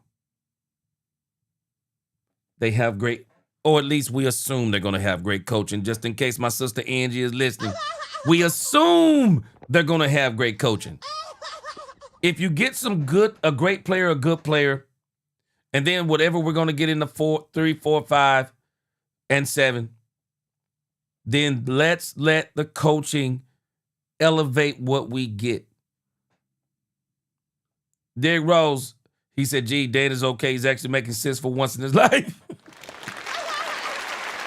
He said, it's Dan okay. I got you. He said, it's Dan okay, boy. I'm with you. I'm with you. His comb over do look like a toupee. Hey, man, he trying to be hip. It look like a toupee, but he trying to be cool. You know, got the little, almost a fade on the side. He probably need a little fade, though. He need a little fade, but I see what he doing. Throw bombs. Hey, throw bombs. I caught myself. Great coaching, like I said, assuming that they're great. Assuming. I had to make sure because I know Angie listening. I know Angie listening. So we're hoping the coaching is going to be better than it was last year. We're hoping. Yeah, Kippy. Harbaugh is not a people person, especially, he said with black players. I don't know why this is covered up. He hated Lamar as well. Yeah. Well, I can tell you this. You can tell there was some friction between Lamar Jackson and Harbaugh. And the Ravens, of course, guess what? They chose the franchise quarterback. What they did. Baz said, Bang wish he had even the widows. Come on, Baz. This is hey, Baz, I'm telling you right now, the very reason you talking about Bane Herline, Bane gonna be a Dallas Cowboy after Thursday night. You gonna get to talk about him for at least 5 years of his career. Chanel said all these so-called great players in the draft can be garbage. This draft is based entirely on potential. Chanel, they are saying this is a bad draft for talent. I think you just said something there. This is a draft based on potential rather than just pure raw talent like we've seen in the past. And I think this is why you're going to see a lot of people trading backwards trying to get those 2027 picks. 72 Chevelle said it's an old German cut. Oh, yeah. Hey, I tell you what, Kippy. We putting a lot on them, boys. Putting a lot on them. We going to see. Will they rise to the occasion? They draft well in those spots. They do. I don't think Dallas should trade up. The only pushback I would say to what Shefty just laid out, if you're Dallas and you have Arvell Reese or David Bailey at the very top of the draft, and you're expecting those guys to go within the first 3 picks, and next thing you know, he mentioned maybe the Titans take a Sonny Styles or a Carnell Tate or somebody of that nature, and now right there at the 5 spot, you're looking and you're like, we never expected Arvell Reese or David Bailey to be there, and we think this guy's a generational talent. To your point, they evaluate the draft really well. Then I think you start to entertain the fact of we don't want to miss out on an impactful defensive player. Yes, we may be able to get a good one and a really good one, but if there's a great one that's going to change our defense, we got to debate moving up for him. Yeah, it's just. But the question is, who is that great player? That's the question. USMC. Now, USMC, let me chime in on something you're saying here. I'm sure it's just Harbaugh is old, cranky, and should just be retired. Now, USMC, I'm not sure how old you are, but I also see John Harbaugh as an old school coach. I see Harbaugh as an old school coach. And I think Harbaugh is still wanting to hold on to some of those old school ways and way of coaching and being hard on players, because that's how these old school cats are.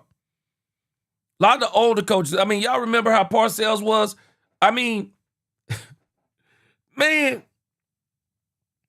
I don't think we realize, when you think about these type of coaches, do y'all remember Parcells was running around calling Terry Glenn she? Do what? Could you imagine Parcells doing that today? Ain't no way. I'm telling y'all right now, man, I don't even know if Jimmy could deal with this generation. I don't even know if Jimmy could do it. Jimmy was hard on players, man. Jimmy was hard on players. And Jimmy didn't take no mess. Harbaugh is one of them old coaches, man. He one of them old coaches. And he believes in discipline. And I think one of the things he didn't like about Lamar Jackson is exactly what got him out of Baltimore. Because there's all kinds of stuff that was coming out about Lamar just basically being able to do whatever the heck he wanted to do. And Harbaugh didn't like it. Because today, man, I mean, you think about other than the Cowboys franchise. Other than the Cowboys franchise, because the GM who works for the general manager and works for the CEO are all 3 the same people. So with the Cowboys, you ain't choosing the GM over the coach. I mean, the GM over the quarterback. And you ain't even choosing the GM over the coach. But all these other teams, they'll choose the quarterback over the coach and the GM in a heartbeat. And so, John, I just think he's one of them old school, hard coaches. Okay, USMC, me and you the same age. And, we know guys like this, USMC. We know guys. We know women like this. Just hard. I remember back in the day, we used to call them just ornery. That's they called them when I was growing up. I don't even know what that means. They just say they ornery. Had them old women in the church. Them old women in the church be mean, boy. Be mean for no reason. And so I just think Harbaugh is one of them. Old school coach, got a way he wants things done. And if they not done them ways, then he mad about it. So we're going to see, though, man. This is a brand new age. The Giants may absolutely see why the Baltimore Ravens were willing to part with him. Niecy, what's going on? My sister from the beginning, what's going on? Players have said the same thing about those Harbaugh brothers. You know what, Niecy? You're right, because they were saying the same thing about Jim up there in San Francisco. And let me tell you what I've heard about Jim. I've heard Jim is a very good coach. But what I also heard is that Jim is the type of coach that cannot last more than 5 years on any team. That's what I heard. I heard Jim is more of a coach you bring in to kind of get some things in order, and you might get you a championship within that 5-year run. But after that, I heard he rubs on players hard, the wrong way. And after about 5 years, they say players start hating him. I've heard that about Jim. So I wouldn't be surprised if they both, and they're brothers. I think they're twins, aren't they? If they're not, they definitely look like it. They probably go home. They probably go home or talk on the phone about today's players. I mean, could you imagine having that conversation? They probably sit around amongst themselves and talking about today's players and what they don't like. And so I could see all of this stuff being true we're saying about John. I can tell you this, the Giants are about to find out. The Giants are about to find out, man. Again, it gets back to the issue of resource allocation. You have 12 and 20. You do not have a second-round pick. So I think if you're the Cowboys and you're going to spend both of those first-round picks on one player, you've got to be convinced it is the difference maker that gets you where you need to go. It would be unlike them. Don't do it. Jerry Jones has a reputation for being sort of, reckless and aggressive. He's not. Certainly over the last 10 or so years in the draft, they've traded down more than they've traded up. Disciplined, right? Yes. So I would, if the Cowboys, I think they're going to be nimble. Like if somebody that they really like is getting close to 12 and they're worried they might not get him, I think they could make a trade up. But I know they don't want to trade both of those picks. The Mel Kiper mock last week had them getting a high second-rounder back from Cleveland and trading both those picks. It would have to be something like that. The other team. No, don't do it. No, don't do it. Or 72 Chevelle. He said, imagine these 70s coaches watching their film on how coaches talk to players. Trust me, I'm 65. 72 Chevelle. Man, these players wouldn't be able to play today. Man, these players wouldn't be able to play for some of them coaches. They be crying in the locker room, bro. They be playing. Man, let me tell you something. They would be crying in the locker room, bro. They would be crying in the locker room, man. They absolutely would. Okay, so John is older than Jim. Okay. They would be crying in the locker room. USMC said Harbaugh hard. He said they probably watching Marine videos, finding new ways to mess with people. Boy, they wouldn't be able to handle none of them old school coaches. They just wouldn't be able to handle it. We got a few players that could today, but there are a lot of them that couldn't handle it. That comes into play if Jeremiah Love goes 3 is Washington, who's sitting at 7. Yeah. Because if Love goes 3, and let's say the Titans take a Carnell Tate at 4, and then the Giants take a Tyson at 5, if I'm Washington, I want a dynamic offensive playmaker with Jaden Daniels going into year 3. Yeah. I need that. And so those 3 then dynamic offensive guys, Tyson, Tate, and Love, are all gone. I think then if you're Washington, you're kind of sitting there going, missed out if they don't become a team who tries to get up. But they don't have any picks. That's the problem with Washington. They've traded most of their picks. So I think they have only 2 in the top 140. And then you got Kansas City sitting there at 9. And they're a fascinating Everybody one. go up. Go ahead, Shefty, get in here. Well, look, you're going to find a lot of teams in this draft. Most teams are willing to go back. The big question is, who really, in the end, is willing to come up? That is the big question. How many teams out there are going to be willing to... Great question, Adam Schefter. That's a great question. Who is going to actually be willing to go up? That's a great question. Jamalism. What up, Jamalism? He said they should trade back and get a second and address right tackle. Yeah, I said I would trade back both of them if who you want is not there at 12. I trade back both of them. I absolutely would. I try to get me a number 2 for that 12. I trade back, get that, stay in the first, but also see if I get me another second or a third rounder. See if I get me another second or third rounder. I try to trade back that number 20 pick. See if I get me a fourth rounder. That's what I would do. But I think Shefty is really bringing up a great point here. I think there will be at least the Jets, the Cardinals, the Browns. They're going to be willing to trade back. And there's probably going to be another team willing to trade back. The question is, though, who's going to be willing to trade up? Now, I did see something yesterday where they said the Chiefs are considering trying to trade up with the Arizona Cardinals. We'll see how that rocks. Because I think that the Arizona Cardinals, for whatever I shouldn't say for whatever reason, they have their eyes on Ty Simpson. Nietzsche said the Cowboys need to look at the defense coordinator draft record in the first round because we don't have a so we don't have another Taco Charlton. Yeah, oh yeah. Frank Lawrence said Tennessee Titans are not going to pick Jeremiah Love at 4.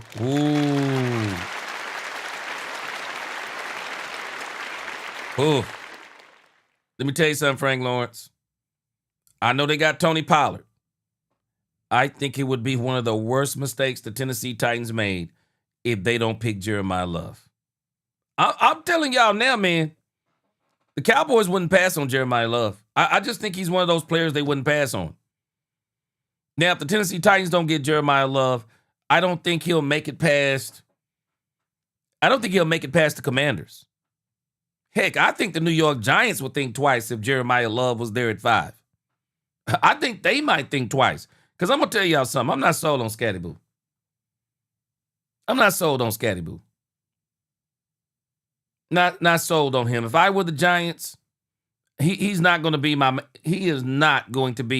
my running back. I would have to get me another running back. I might could use him in some capacity. But I am not going with Scatty Boo. I'm not. Trade up. And I think a lot of them won't be willing to trade up until we see the board fall, how it will, and they can go make a move. And I think you might see the draft being manipulated and some teams coming up a few spots. I don't know how many earth-shattering moves we're going to get, like there were last year when Jacksonville traded a haul to move up to number 2 to go get Travis Hunter. See, this is where the Cowboys have got to be careful. They got to be careful. They got to be real careful here. This is a draft that you probably don't want to trade up in. Unless you are the one that's getting the advantage of trading up. Don't trade up in a draft where everybody's trying to trade back. Don't trade up unless you're giving up bare minimum. And if I were the Cowboys, I'm just telling you where I am on this. If these teams are that desperate to trade back, I'm not even giving you a 20. I'm not even giving you a 12. I'm going to give you my 20. I'm not even giving you my 12. 12 off limit. 20, okay, we can talk. I'd be willing to trade back 2, 3, 4 spots and get Jacob Rodriguez. Give me your second rounder. Give me your second rounder. Give me your third rounder, whatever the case may be. If I were the Cowboys, I'd be willing to do it. Only way I'm doing it is I am the one getting the advantage and not getting taken advantage of. Man, do not trade up in a draft where people ain't trade, where people, you're the only one trading up for a player that it's obvious that nobody else wants to trade up for.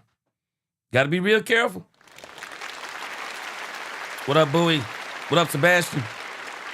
Sebastian said, ask Pete Carroll about drafting the running back first round. Fired over that nonsense. Ooh. Yeah, had nobody to block for him. Had nobody to block for him. I mean, that in itself is crazy. That in itself is crazy.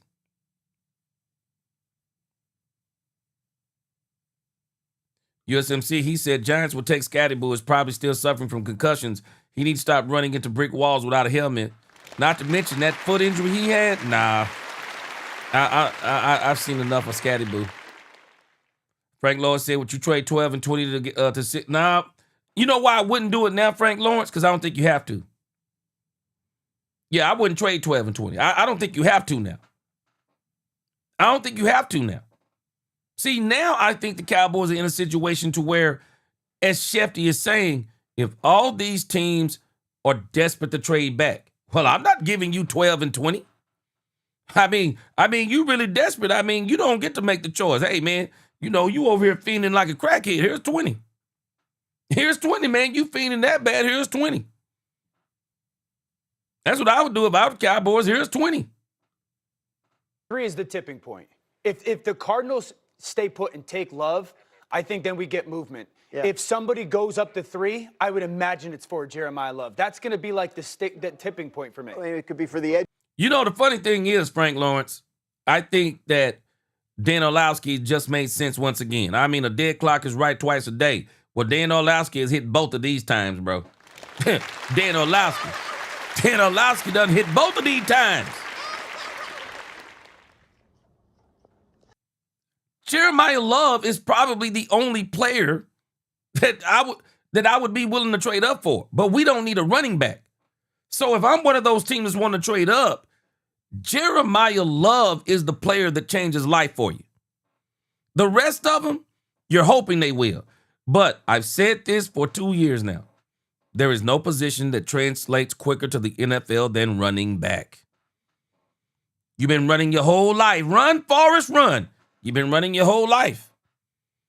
If you got the vision, if you got the speed, if you got the moves, bruh, the moment you step on the field, it's translating.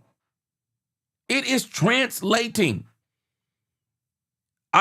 He's the only player I would trade up for. The rest of them, I ain't doing it. And we don't need a running back.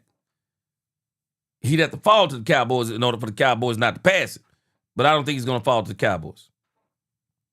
Madman said he thinks Downs, Love, Delaney is worth trading up for. Now, again, Madman, how much you going to have to give up? How much are you going to have to give up? That becomes the question. Rusher the Jets don't take. I mean, that could be a guy somebody goes up for. Yeah, and it does seem to me you can always make a trade if you want to. It's just a question of what you're demanding to get in return and how you view the value on all of those things. I think these top 6, 7 picks are going to be fascinating to watch. The Chiefs. I did not mean that. The Chiefs, for me, I want the Chiefs to go up and get Tyson. I mean, I'm that much a fan of them. Again, I think Tyson's OBJ. I think he's in play at 4. I think he's in play at 5. I think he's in play at 7. I think he's in play at 8. If I were the Chiefs, I'd love him. And the Chiefs have a great track record with medicine and how they treat their players when it comes to keeping. Man, let me tell you something, man. Let me tell y'all something. If Jordyn Thompson went in the top 5, I would not be shocked.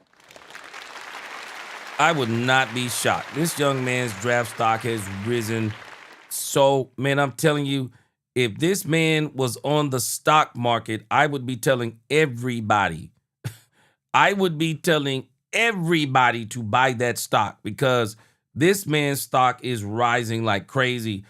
It wouldn't shock me if he went top 5. I wouldn't.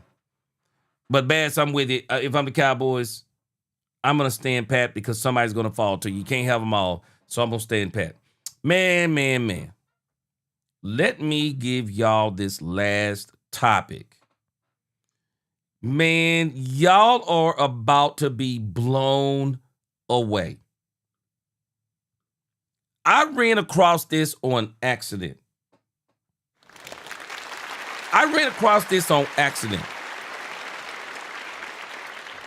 This wouldn't even run across your news feed, even being a Dallas Cowboy fan.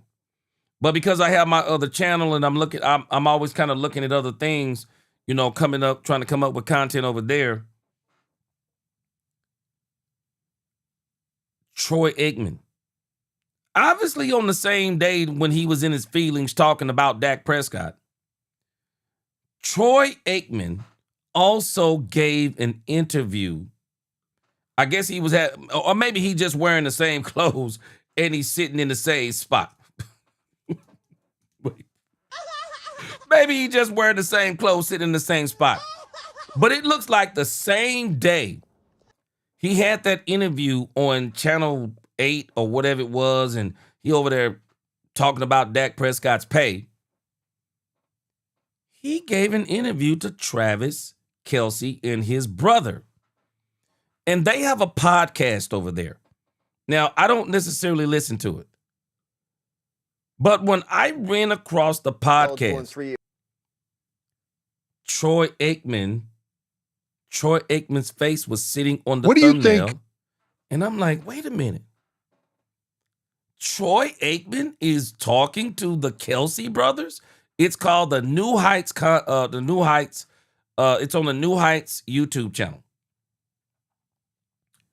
And they did an hour-long interview with Troy Aikman. I'm going to have to go listen to the rest of it. But they got it cut up into pieces. And there is a piece on here I believe Cowboy fans need to hear. Queen, you in the building? Queen, you remember some of these conversations that we've had about Troy Aikman and how Troy Aikman was a turnover machine in his first couple of seasons, and Jimmy Johnson had to go get Norv Turner to fix Troy Aikman, and some people don't want to hear those things? I let me tell you, boy, I feel justified in man, I feel justified today. I feel justified today because everything I said about Troy Aikman and have said about Troy Aikman and how blessed he was to be around all those players that were on that team. Jimmy Johnson as the coach, Norv Turner, all the things that transpired about Troy Aikman.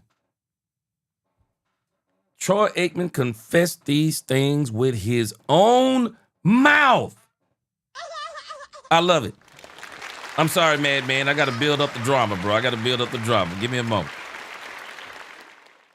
I'm going to let you hear Troy Aikman explain to you everything you've heard me say about Troy Aikman in the last 2 years. Check this out. About the current state of quarterback play in the NFL. Like, where are you at just holistically with where we're at? Well, I like it. I know going back the Colts physically, and so they changed the rules. It became more favorable. Career, I would have loved. Excuse me, but I'm only concerned about this part right here. Travis Kelce, man, he should have retired this year because he's way better podcaster than he is a player right now. Back. So I like where the league is right now. I love these young quarterbacks and all the greatness that we've been able to see from that position. Oh, Troy, we know you're a doggone TV announcer. You got to say that stuff. Come on, man. I love to hear you talk about the 90s Cowboys, man. It's so fucking fun. I was just telling you how I was watching the documentary and how excited it felt like that organization, everybody in that building got when you guys got Norv Turner. Yeah. And when they got Norv Turner, when they got Norv Turner.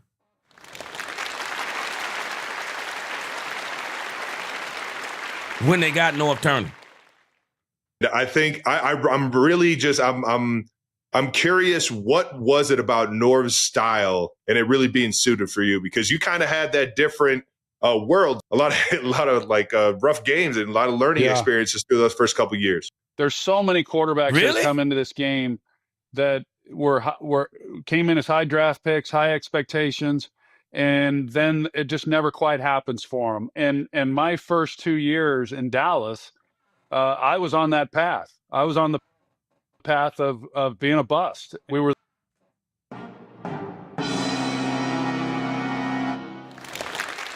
Did I not say this? Did I not say this? Troy Aikman was on the verge of being a bust. Did I not say this? Troy Aikman was a turnover machine.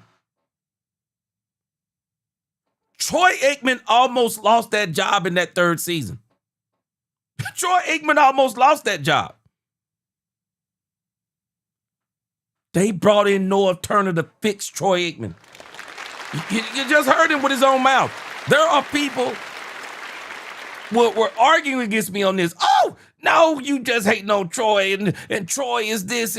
No. Troy was almost a bust. They had to go get Norv Turner. Hey, Kevin Edwards, guess what? Coaching matters.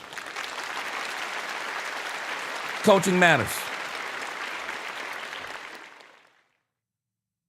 Coaching matters. And so do players. They got Norv Turner. Norv Turner was he was an offensive genius for a while in this league. Norv Turner, man, he can coach some offense. When you give him the players, shoot, Norv Turner can coach, man. The worst offense in football, really both years, my first and second year in the league. Norv Turner then came in my third year with the same players, really pretty much the same offensive linemen, same skill players, Emmett, Michael, Novacek. And in our first year, we were a top 10 offense, and we went to the playoffs for the first time, won 11 games. And then the next 2 years with Norv, Wait.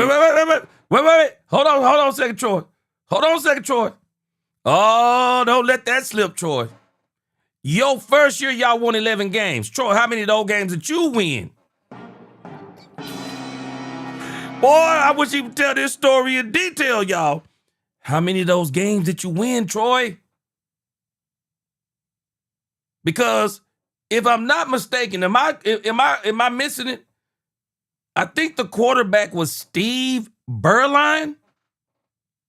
Shoot, Berline came in that thing, went on a win streak, and went to the playoffs and won a playoff game and almost won the second one. Yeah. Yeah, I'm glad Troy is finally. Travis Kelce asked a great question, and I am so. Hey, Troy, answer. Hey, I'm loving it. Hey, Kevin. You know what's so funny? Now he is being honest. He just didn't want to. He didn't want to remember Steve Berline. He didn't want to remember Berline because that job was almost gone. That job was almost gone. Jimmy was moving on. Jerry said in the documentary, came and told Jimmy. Troy's the quarterback here. Troy's the quarterback here. Because I got news for you. Is it Berline or was it Walsh? I thought it was Berline that was the backup quarterback. I thought it was Berline. In that third season that took them on that win streak. People get mad when you say that Tony Romo and Dak Prescott could have won Super Bowls with that team. I still say I still stay with that same sentiment, especially Dak Prescott. They both would have won Super Bowls with that team. And I believe that it's Berline. It was Berline, if I'm not mistaken. I believe Berline would have won a Super Bowl the next year with that team. Because once they added Charles Haley, and once they added a few more players, oh no, they were going to win regardless if Troy was back there or not. That ain't knocking Troy because Norv turned Troy around for a minute. I told y'all this before. Troy Aikman's career is defined in 5 years. Go look at his career. Troy Aikman's career is defined by a 5-year window. A 5-year window. The first 3 years, ooh, shaky. You go through those 6 years, 5-6 years, Super Bowl, then they get beat and don't go to the Super Bowl. And then after that, those last 3 years, Troy was a shell of himself. They sucked at player acquisition. The coaching was atrocious. And Jerry ran that team in the ground. Troy Aikman's, his whole career is defined in 5 seasons. 5 seasons. And I'm going to say this. Stephen White, you said Troy was built different. Troy is going to tell you exactly what I've been telling people. No, Troy ain't just built different. Jimmy built Troy. No, Jimmy built Troy. Let's not acting like Troy built different. No, It's not that Troy wasn't a tough cookie, because he was. Jimmy built Troy. Just like he built a lot of the players on that team. Jimmy's mentality bleeded over into those players. Jimmy coached hard, man. Jimmy was a championship level coach. Jimmy was different. And they gave him the players, and Jimmy went wild, man. We were top 5 offensively, and we won 2 Super Bowls. And so, Troy, don't forget about your defense now. See, he leaving out some details. He leaving out Steve Berline in 1991. Top 5 in offense. What about your defense? Number 1 overall defense. There's a huge difference when you got the number 1 overall defense. In today's game, there's not a lot of great offensive minds. And if you're one of these quarterbacks who's fortunate enough to play for one, you got a chance to be really successful. Everyone points to Sam Darnold and what he's gone through and where he's been the last 2 years, and that's a great example of it. He's been around really great coaching. He's excelled, and we've seen his talents come out, and that's what happened to me. I mean, I credit – there's a reason why Norv Turner was my presenter when I went into the Pro Football Hall of Fame. Awesome. Michael and Emmett, they both credit Norv Turner for turning their careers around. And Jimmy Johnson – he deserves a ton of credit too, because he was a tremendous motivator, but he was a great evaluator of talent. I've said all of this before. And Troy just told us. I'm not hating on Troy. But understand, Troy was built different by Jimmy. That's who Troy was built different by. He wasn't built different when he came to the Cowboys. He got rebuilt different. Norv Turner. Jimmy putting the fear of God in him with Steve Berline. Coaching hard. Not just Troy, but all of the players. Y'all got to realize what Troy is saying when he uses the word motivate. Yeah, we saw how Jimmy motivate. You go over there on the asthma field. That's how Jimmy motivated. Michael Irvin will tell you, practice hard. That's how Jimmy motivated. Michael Irvin said it best. Jimmy coached so hard that the games were fun. the games were like having fun. Jimmy was a different type of coach. I don't even know if Jimmy could coach today. Jimmy was 100% football. 100%. And losing wasn't acceptable for Jimmy. Jimmy rebuilt Troy. Just like he rebuilt the mentality of a lot of players that played with Jimmy. Jimmy was the motivating factor behind the 89 through 93 Cowboys? Man, Jimmy was incredible, man. I said it before, I'll say it again. I just don't know if there'll be another Jimmy from that, the Jimmy of that 5-year window. I just don't think there'll ever be another Jimmy. Jimmy was incredible in a 5-year window, man. And so with those picks that we got from Herschel, the trade of Herschel, you know, we made the most of them. Yes. Or he made the most of them. I had nothing to do with it. Yes. Give me somebody, please. Give me somebody, it's fun to say we. It's fun to say we. We're on the same team here. It is kind of fun to say we. You know, we picked some great players after we made that Herschel trade. Now, Troy is finally admitting it. Let's listen to what he said again. Troy, how did you win those Super Bowl championships? They brought in somebody to fix Troy Aikman in that offense, Norv Turner. They made Jimmy was already there. So let's add Jimmy at number 2. What was the third thing they did? The Herschel Walker trade. All the players they got for the Herschel Walker trade is also what contributed to those Super Bowls. Let's go 2 more things that Troy doesn't necessarily mention. Emmitt Smith, Charles Haley. Emmitt Smith, Charles Haley. Emmitt Smith says, I'm going to run you to the Super Bowl. Charles Haley was, I'm going to guarantee you we're going to the Super Bowl. That's what that was.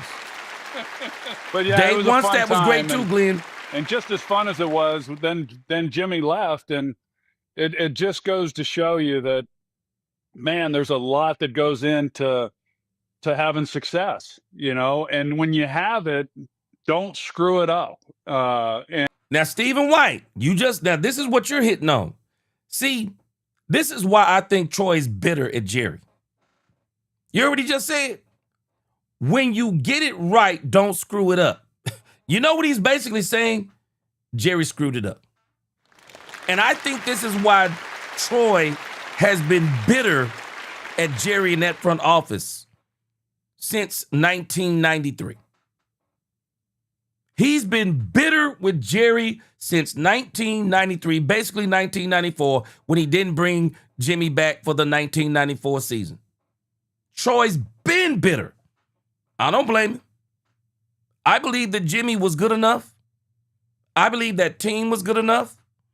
I believe that Jimmy and that team could have won. I think they could have been the New England Patriots of the 90s. I believe that team, as it was currently constructed, and the way Jimmy was such a great talent evaluator, and the way that he coached, and the way he kept great coaches around his team, I believe they could have won at least 2 more. Oh, man, you can't forget Deion Sanders. No doubt about it. No doubt about it, Country Field. I think they at least had 2 more Super Bowls. I think they at least had 2 more Super Bowls in them. And I think this is why Troy is bitter at Jerry. I wish he just... And he all but said it. He all but said it. And Keith Washington, I've been saying this for 2 years. Troy is saying something about Jerry that Jerry didn't understand after Jimmy. Jimmy was a great talent evaluator. Jerry thought it was about talent. But he missed the part about Jimmy being able to build a team. Jimmy was the glue of his team. Jimmy's team emulated his mentality. Jimmy cracked the code on how to make playing football fun on Sunday by making football hell Monday through Saturday. See, we're in a different league right now. The league today says make football fun Monday through Saturday, and then you play hard on Sunday.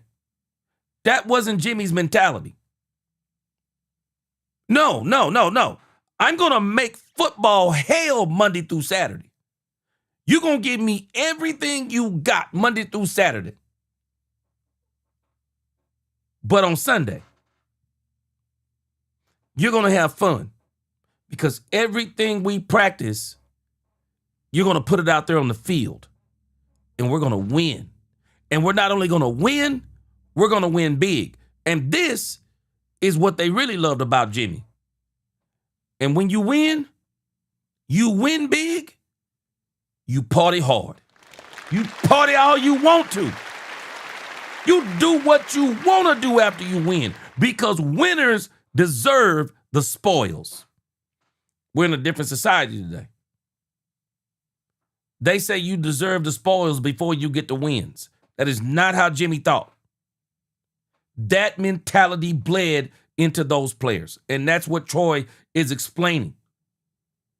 And I think that the egos of Jimmy and Jerry, it happened too early for them in the NFL. They didn't realize really what they had. I think if it had been down the road years later after a longer period of struggling, I think maybe everyone would have kind of taken a back seat and said, well, wait a minute, this is too good. Let's just enjoy it and let's not mess this up. But so be it.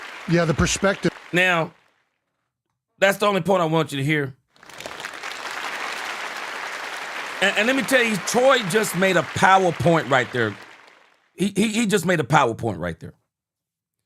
The success came too quick and too fast for a brand new coach in the league and a brand new owner, GM, a brand new CEO, president, owner, whatever you want to call him. It all came so quick. The success came so quick that they didn't have the time to sit back and say, wow, this is great. Let's keep it going. Instead, it became who gets the credit. Both of them were at fault. Both of them. Jimmy was at fault because he wanted all the credit. Jerry was at fault because he felt like he needed the credit and was willing to blow up a team to prove himself right because it was his team. Both of them were wrong. Had they spent some more time in the league, I wonder if Jimmy would have lost for about 6 or 7 years. Jerry in the league about 10, searching for that Super Bowl. They stumble upon each other and they go on a Super Bowl run. They probably don't depart. And the reason why I say this is this. Let's just imagine that Jerry Jones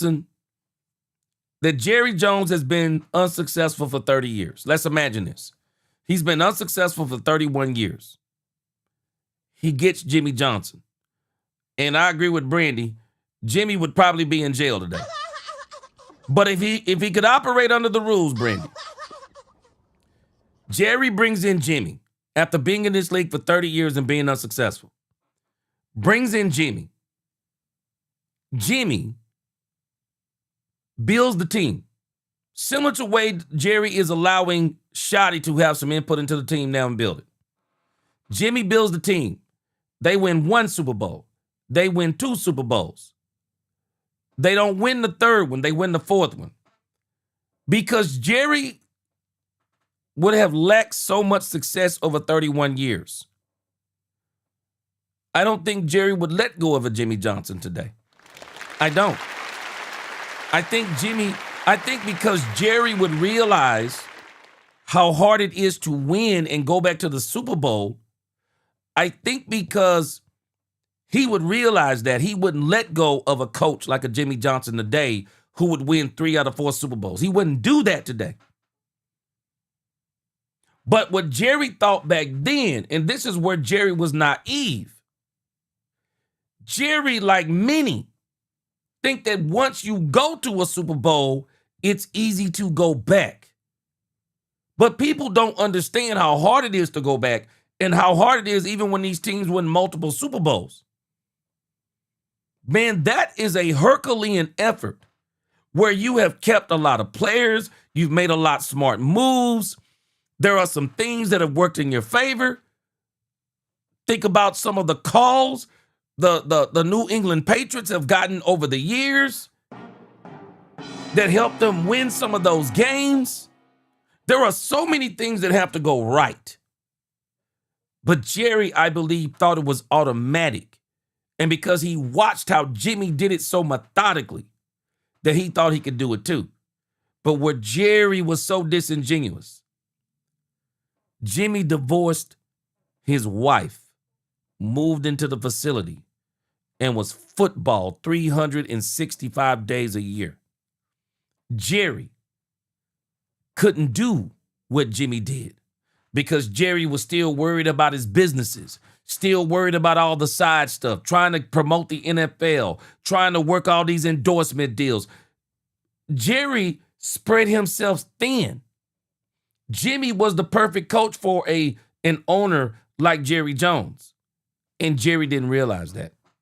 I don't think today that Jerry would actually let go of a coach like Jimmy Johnson after he had faced a lot of failure. But because he got success so quick, big head, man. Got the big head.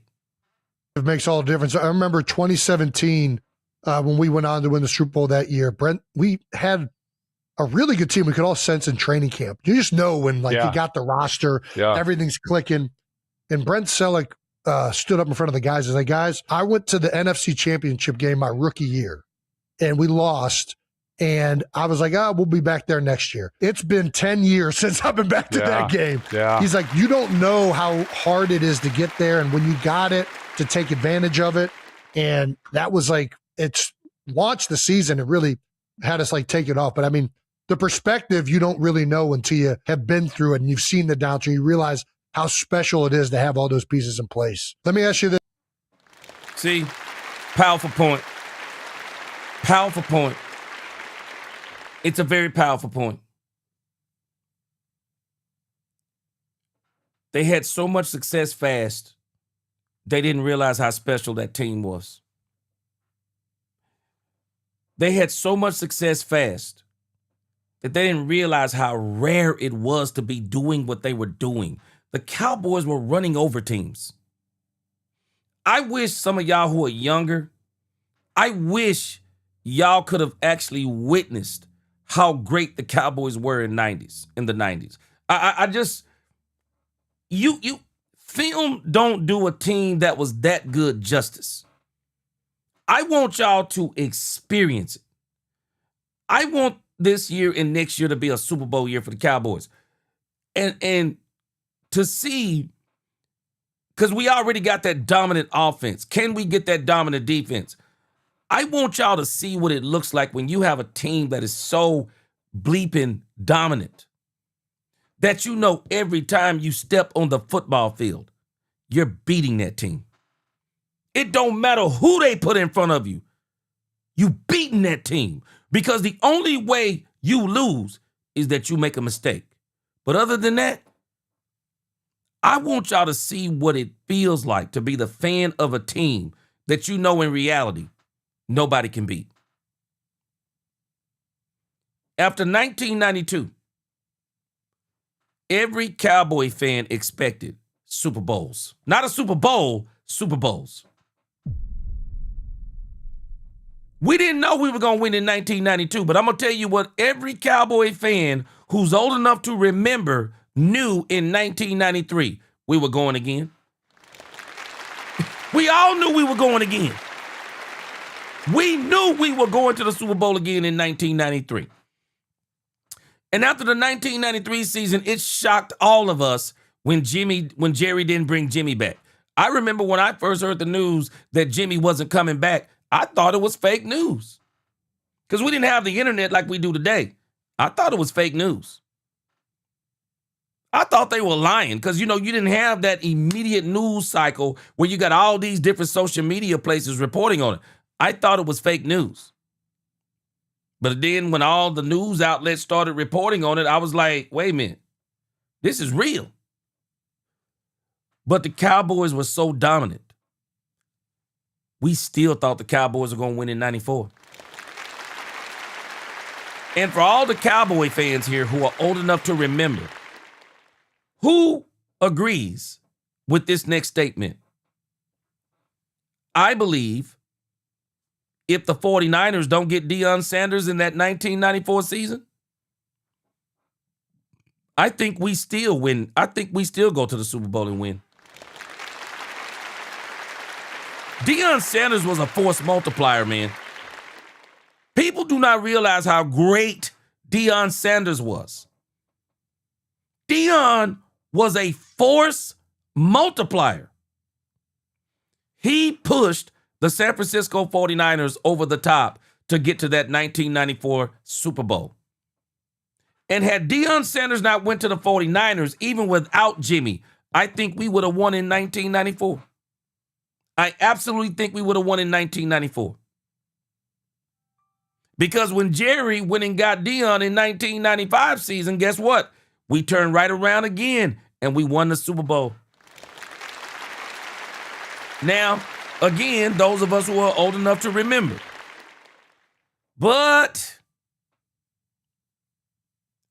that 1996 season, we all started realizing it was starting to burst at the seams. We started hearing more about the White House. We started hearing more about stuff off the field. We started hearing a whole lot of stuff about Cowboys, and everything just started falling apart. And I think in 1996, I think we wound up getting beat by an expansion team. I think it was the Carolina Panthers at that team.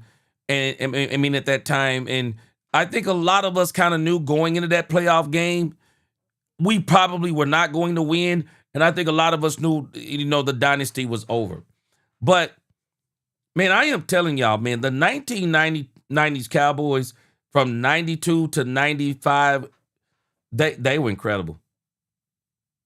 They had to be one of the most dominant teams that you've ever seen in your life. You know, the Patriots, that was a very good dynasty, but I just don't think they were as dominant as the Cowboys.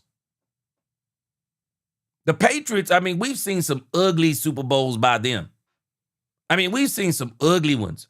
We've seen some where a bunch of points, they had to come back. They needed some kind of crazy call. That wasn't the Dallas Cowboys Super Bowls.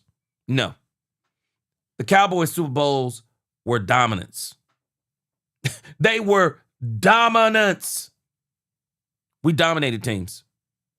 We were that good. We were that good.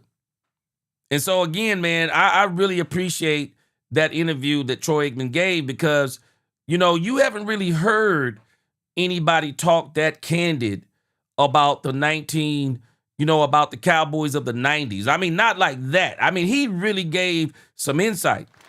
And I wish he would go into a little bit more detail, but I know what he's doing. He's talking more from the offensive perspective. I know what he was doing. I don't think he was trying to leave off the defense or anything like that. And I know he didn't want to remember Steve Berline. Troy, it's over, bro. You can mention Steve Berline, man. You can actually tell us that you thought you were going to lose your job in 1992, bro. Come on, man. Go on and tell us, bro. Go on, tell us, man. Write a book and tell us the whole story, because I'm telling you, Steve Berline, had it not been for Jerry Jones, and Jerry Jones said it in the documentary, had it not been for Jerry Jones, we might would have saw Steve Berline going for that Super Bowl in 1992. But I'm glad that it worked out the way that it did. Troy Aikman was a very tough quarterback, very determined. I think Jimmy really just clicked something in that man's brain, and Troy Aikman became a machine, man. Troy Aikman was a great quarterback for about 5 years there. He was a great quarterback. But after that, he started taking beatings, and man, I think I've actually heard him say he don't even remember certain games. Troy Aikman took some beatings, man. Frank Lawrence, boy, let me tell you something. Boy, I was so mad when Kerry Collins and Carolina Panthers beat the Cowboys. I was sick, boy. I was sick. Oh, man, and 1999 had to be one of the saddest years for a Cowboys fan. When Michael Irvin went down, boy. Kevin said, you really buying Switzer was hired to help Jimmy? No. No, I'm not buying it. Nope. I just think Jerry did what he did. He went and got his homeboy. Jerry wanted to prove that he could win without Jimmy. And then he went and sold his soul to the devil to do it. At least that's, I mean, he said he told God, if you give me one, I won't ask you for another one. Well, I don't think God make them kind of deals. I don't think God make them kind of deals. God don't want you to fail. I don't believe God make them kind of deals. He might have thought it was God he was dealing with. He dealt with the devil. I'll give you one more. But after that, your soul is mine. I'm just telling you. Shoot, God don't make them kind of deals. Top Goon said, true statement, G. He said, you see how everywhere Deion went, his team won the chip. He's what you call the missing piece. Oh, man, yes. See, a lot of people, they just see this Deion Sanders, Carolina Buffaloes, and they see some of the highlights, and, now we got Shador. Man, I don't think people understand what Deion Sanders was, man. That boy Deion was an alien, man. He came down in a spaceship, bro. Yeah, boy, I remember that, boy. That Kerry Collins thing made me so mad I didn't know what to do. Boy, I was hot, boy. Mill said Kerry Collins, Don Capers, Carolina coach, almost cried when we lost in 1996. Deion even got hurt on a punt return. Oh, man, we knew it was the beginning of the end then. Yeah, we knew it was the beginning of the end. We saw the chinks in the armor actually in 1996. We saw it. I mean, more of the off-the-field stuff was starting to become more of a conversation with the Cowboys. Oh, Daryl Medlock, boy, you just made another great point. NFC East wasn't weak. Oh, no. No. Because as a matter of fact, those were Super Bowl winners in the NFC East. Parcells had got one, I believe, with the Giants. The Washington Commanders with Riggins and those guys. I mean, man, the NFC East was a beast. They didn't know nothing about no NFC least. They were a beast. The NFC East was that conference. But the issue is, man, the Cowboys were just so great at that time. They were just so great at that time. They were. Freddie said first request out of Barry's mouth when he got the coaching job at Dallas was a meeting between between Jerry and Jimmy. In his own words, asked those two knuckleheads, how'd you mess this up? I remember that. Yep. Oh, Betts, come on, man. Get Dion a break, bro. They didn't have a team. They didn't have a team in Atlanta, man. Come on, man. They didn't have a team in Atlanta. They didn't have a team in Atlanta, man.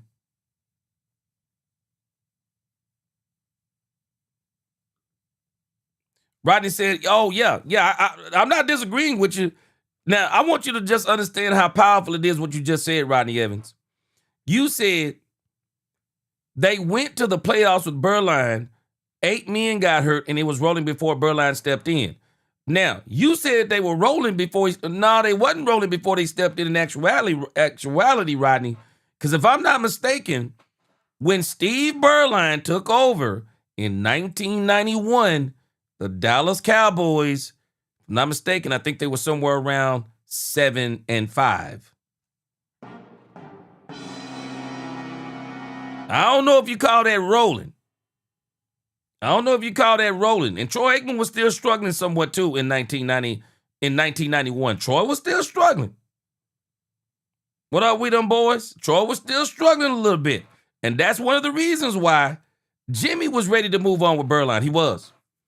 Jimmy was ready to move on, and Jimmy don't even deny it. Jimmy said he was ready to move on. Bert said this is not an amazing confession by Troy. I think it is. I mean, I don't know. Maybe I just hadn't heard enough because of social media wasn't around. But now I ain't heard Troy talk on this level. Because it's like, okay, Troy, thank you. You finally admitting some of the things that actually help you be who you are. And he still didn't go into the detail. But like he said, I mean, I'd never heard him say I was almost a bust. Because I think that's a great point. And again, I think, Rodney Evans, if you telling me that 8 players were hurt and Berline went on that run he went on, because I think if I'm not mistaken, Berline, and when Berline came in for Troy Aikman, they won, 5 or 6 games in a row? So, again, I think you're really saying something, because if you ask me, I would have been impressed with Steve Berline too. You telling me with injuries? You come in here and you win a playoff game, and Berline wasn't, and Berline wasn't just, Berline wasn't just in there filling in. Berline was balling.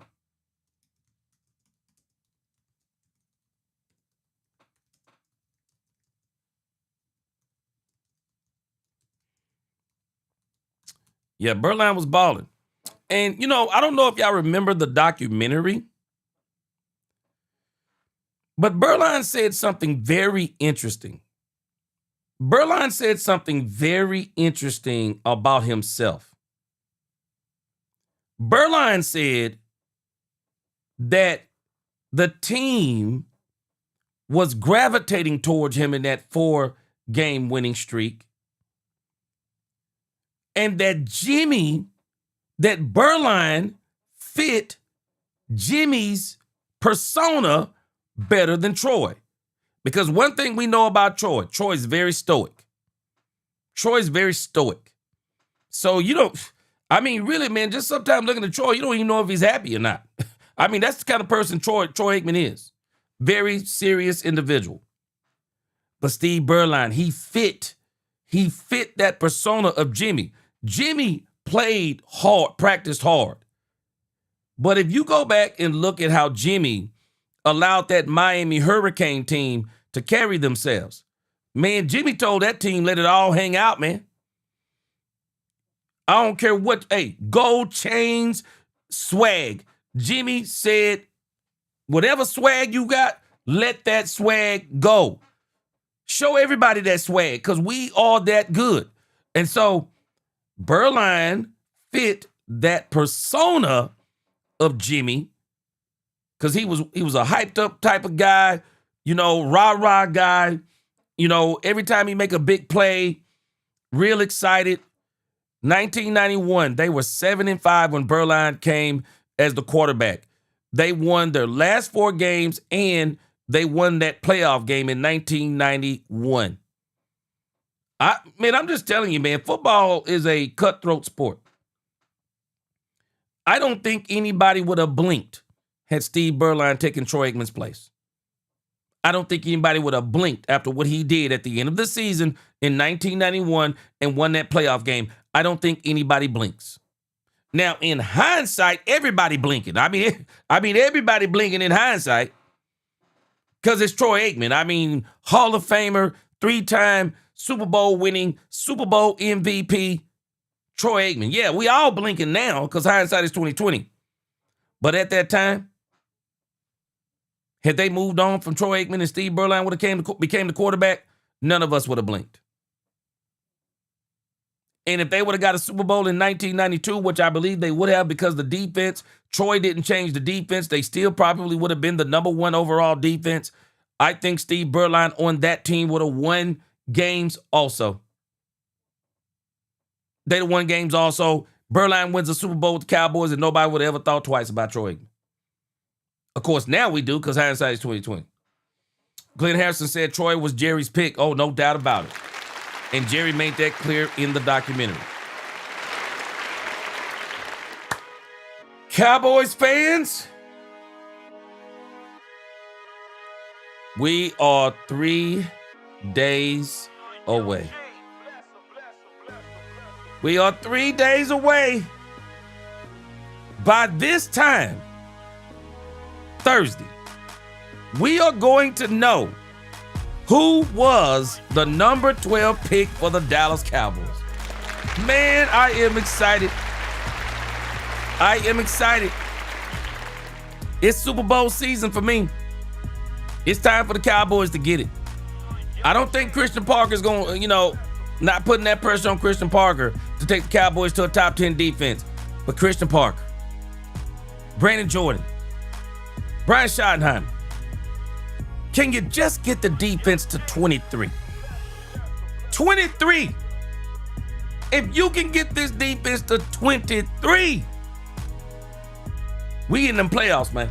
I believe we'll be in them playoffs barring any kind of injuries.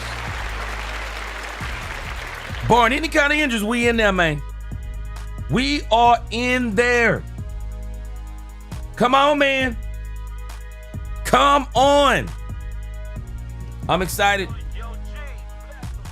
I want to see if the Cowboys trade up, trade back, stand pat, or trade and get a player like a Max Crosby, Myles Garrett, Jordan Brooks. Who knows? But we're going to know on Thursday, man. Yeah, we're going to have our Cowboys party over here, man. We're going to have a good old time. Dominique, that's all we got. That's all we asking, man. Just get him the players. That's all we asking, Dominique. I think they'll take care of the rest. Get them the players. Man, I appreciate y'all rocking with me. I'll see y'all again tomorrow if the Lord is willing. I'm pretty sure there'll be more Cowboys news. The closer we get to Thursday, there is no telling what's going to leak out. But whatever it is, we'll be here for it the next time. Amen. God bless DC4L. Let's talk Cowboys and we talk facts. Peace.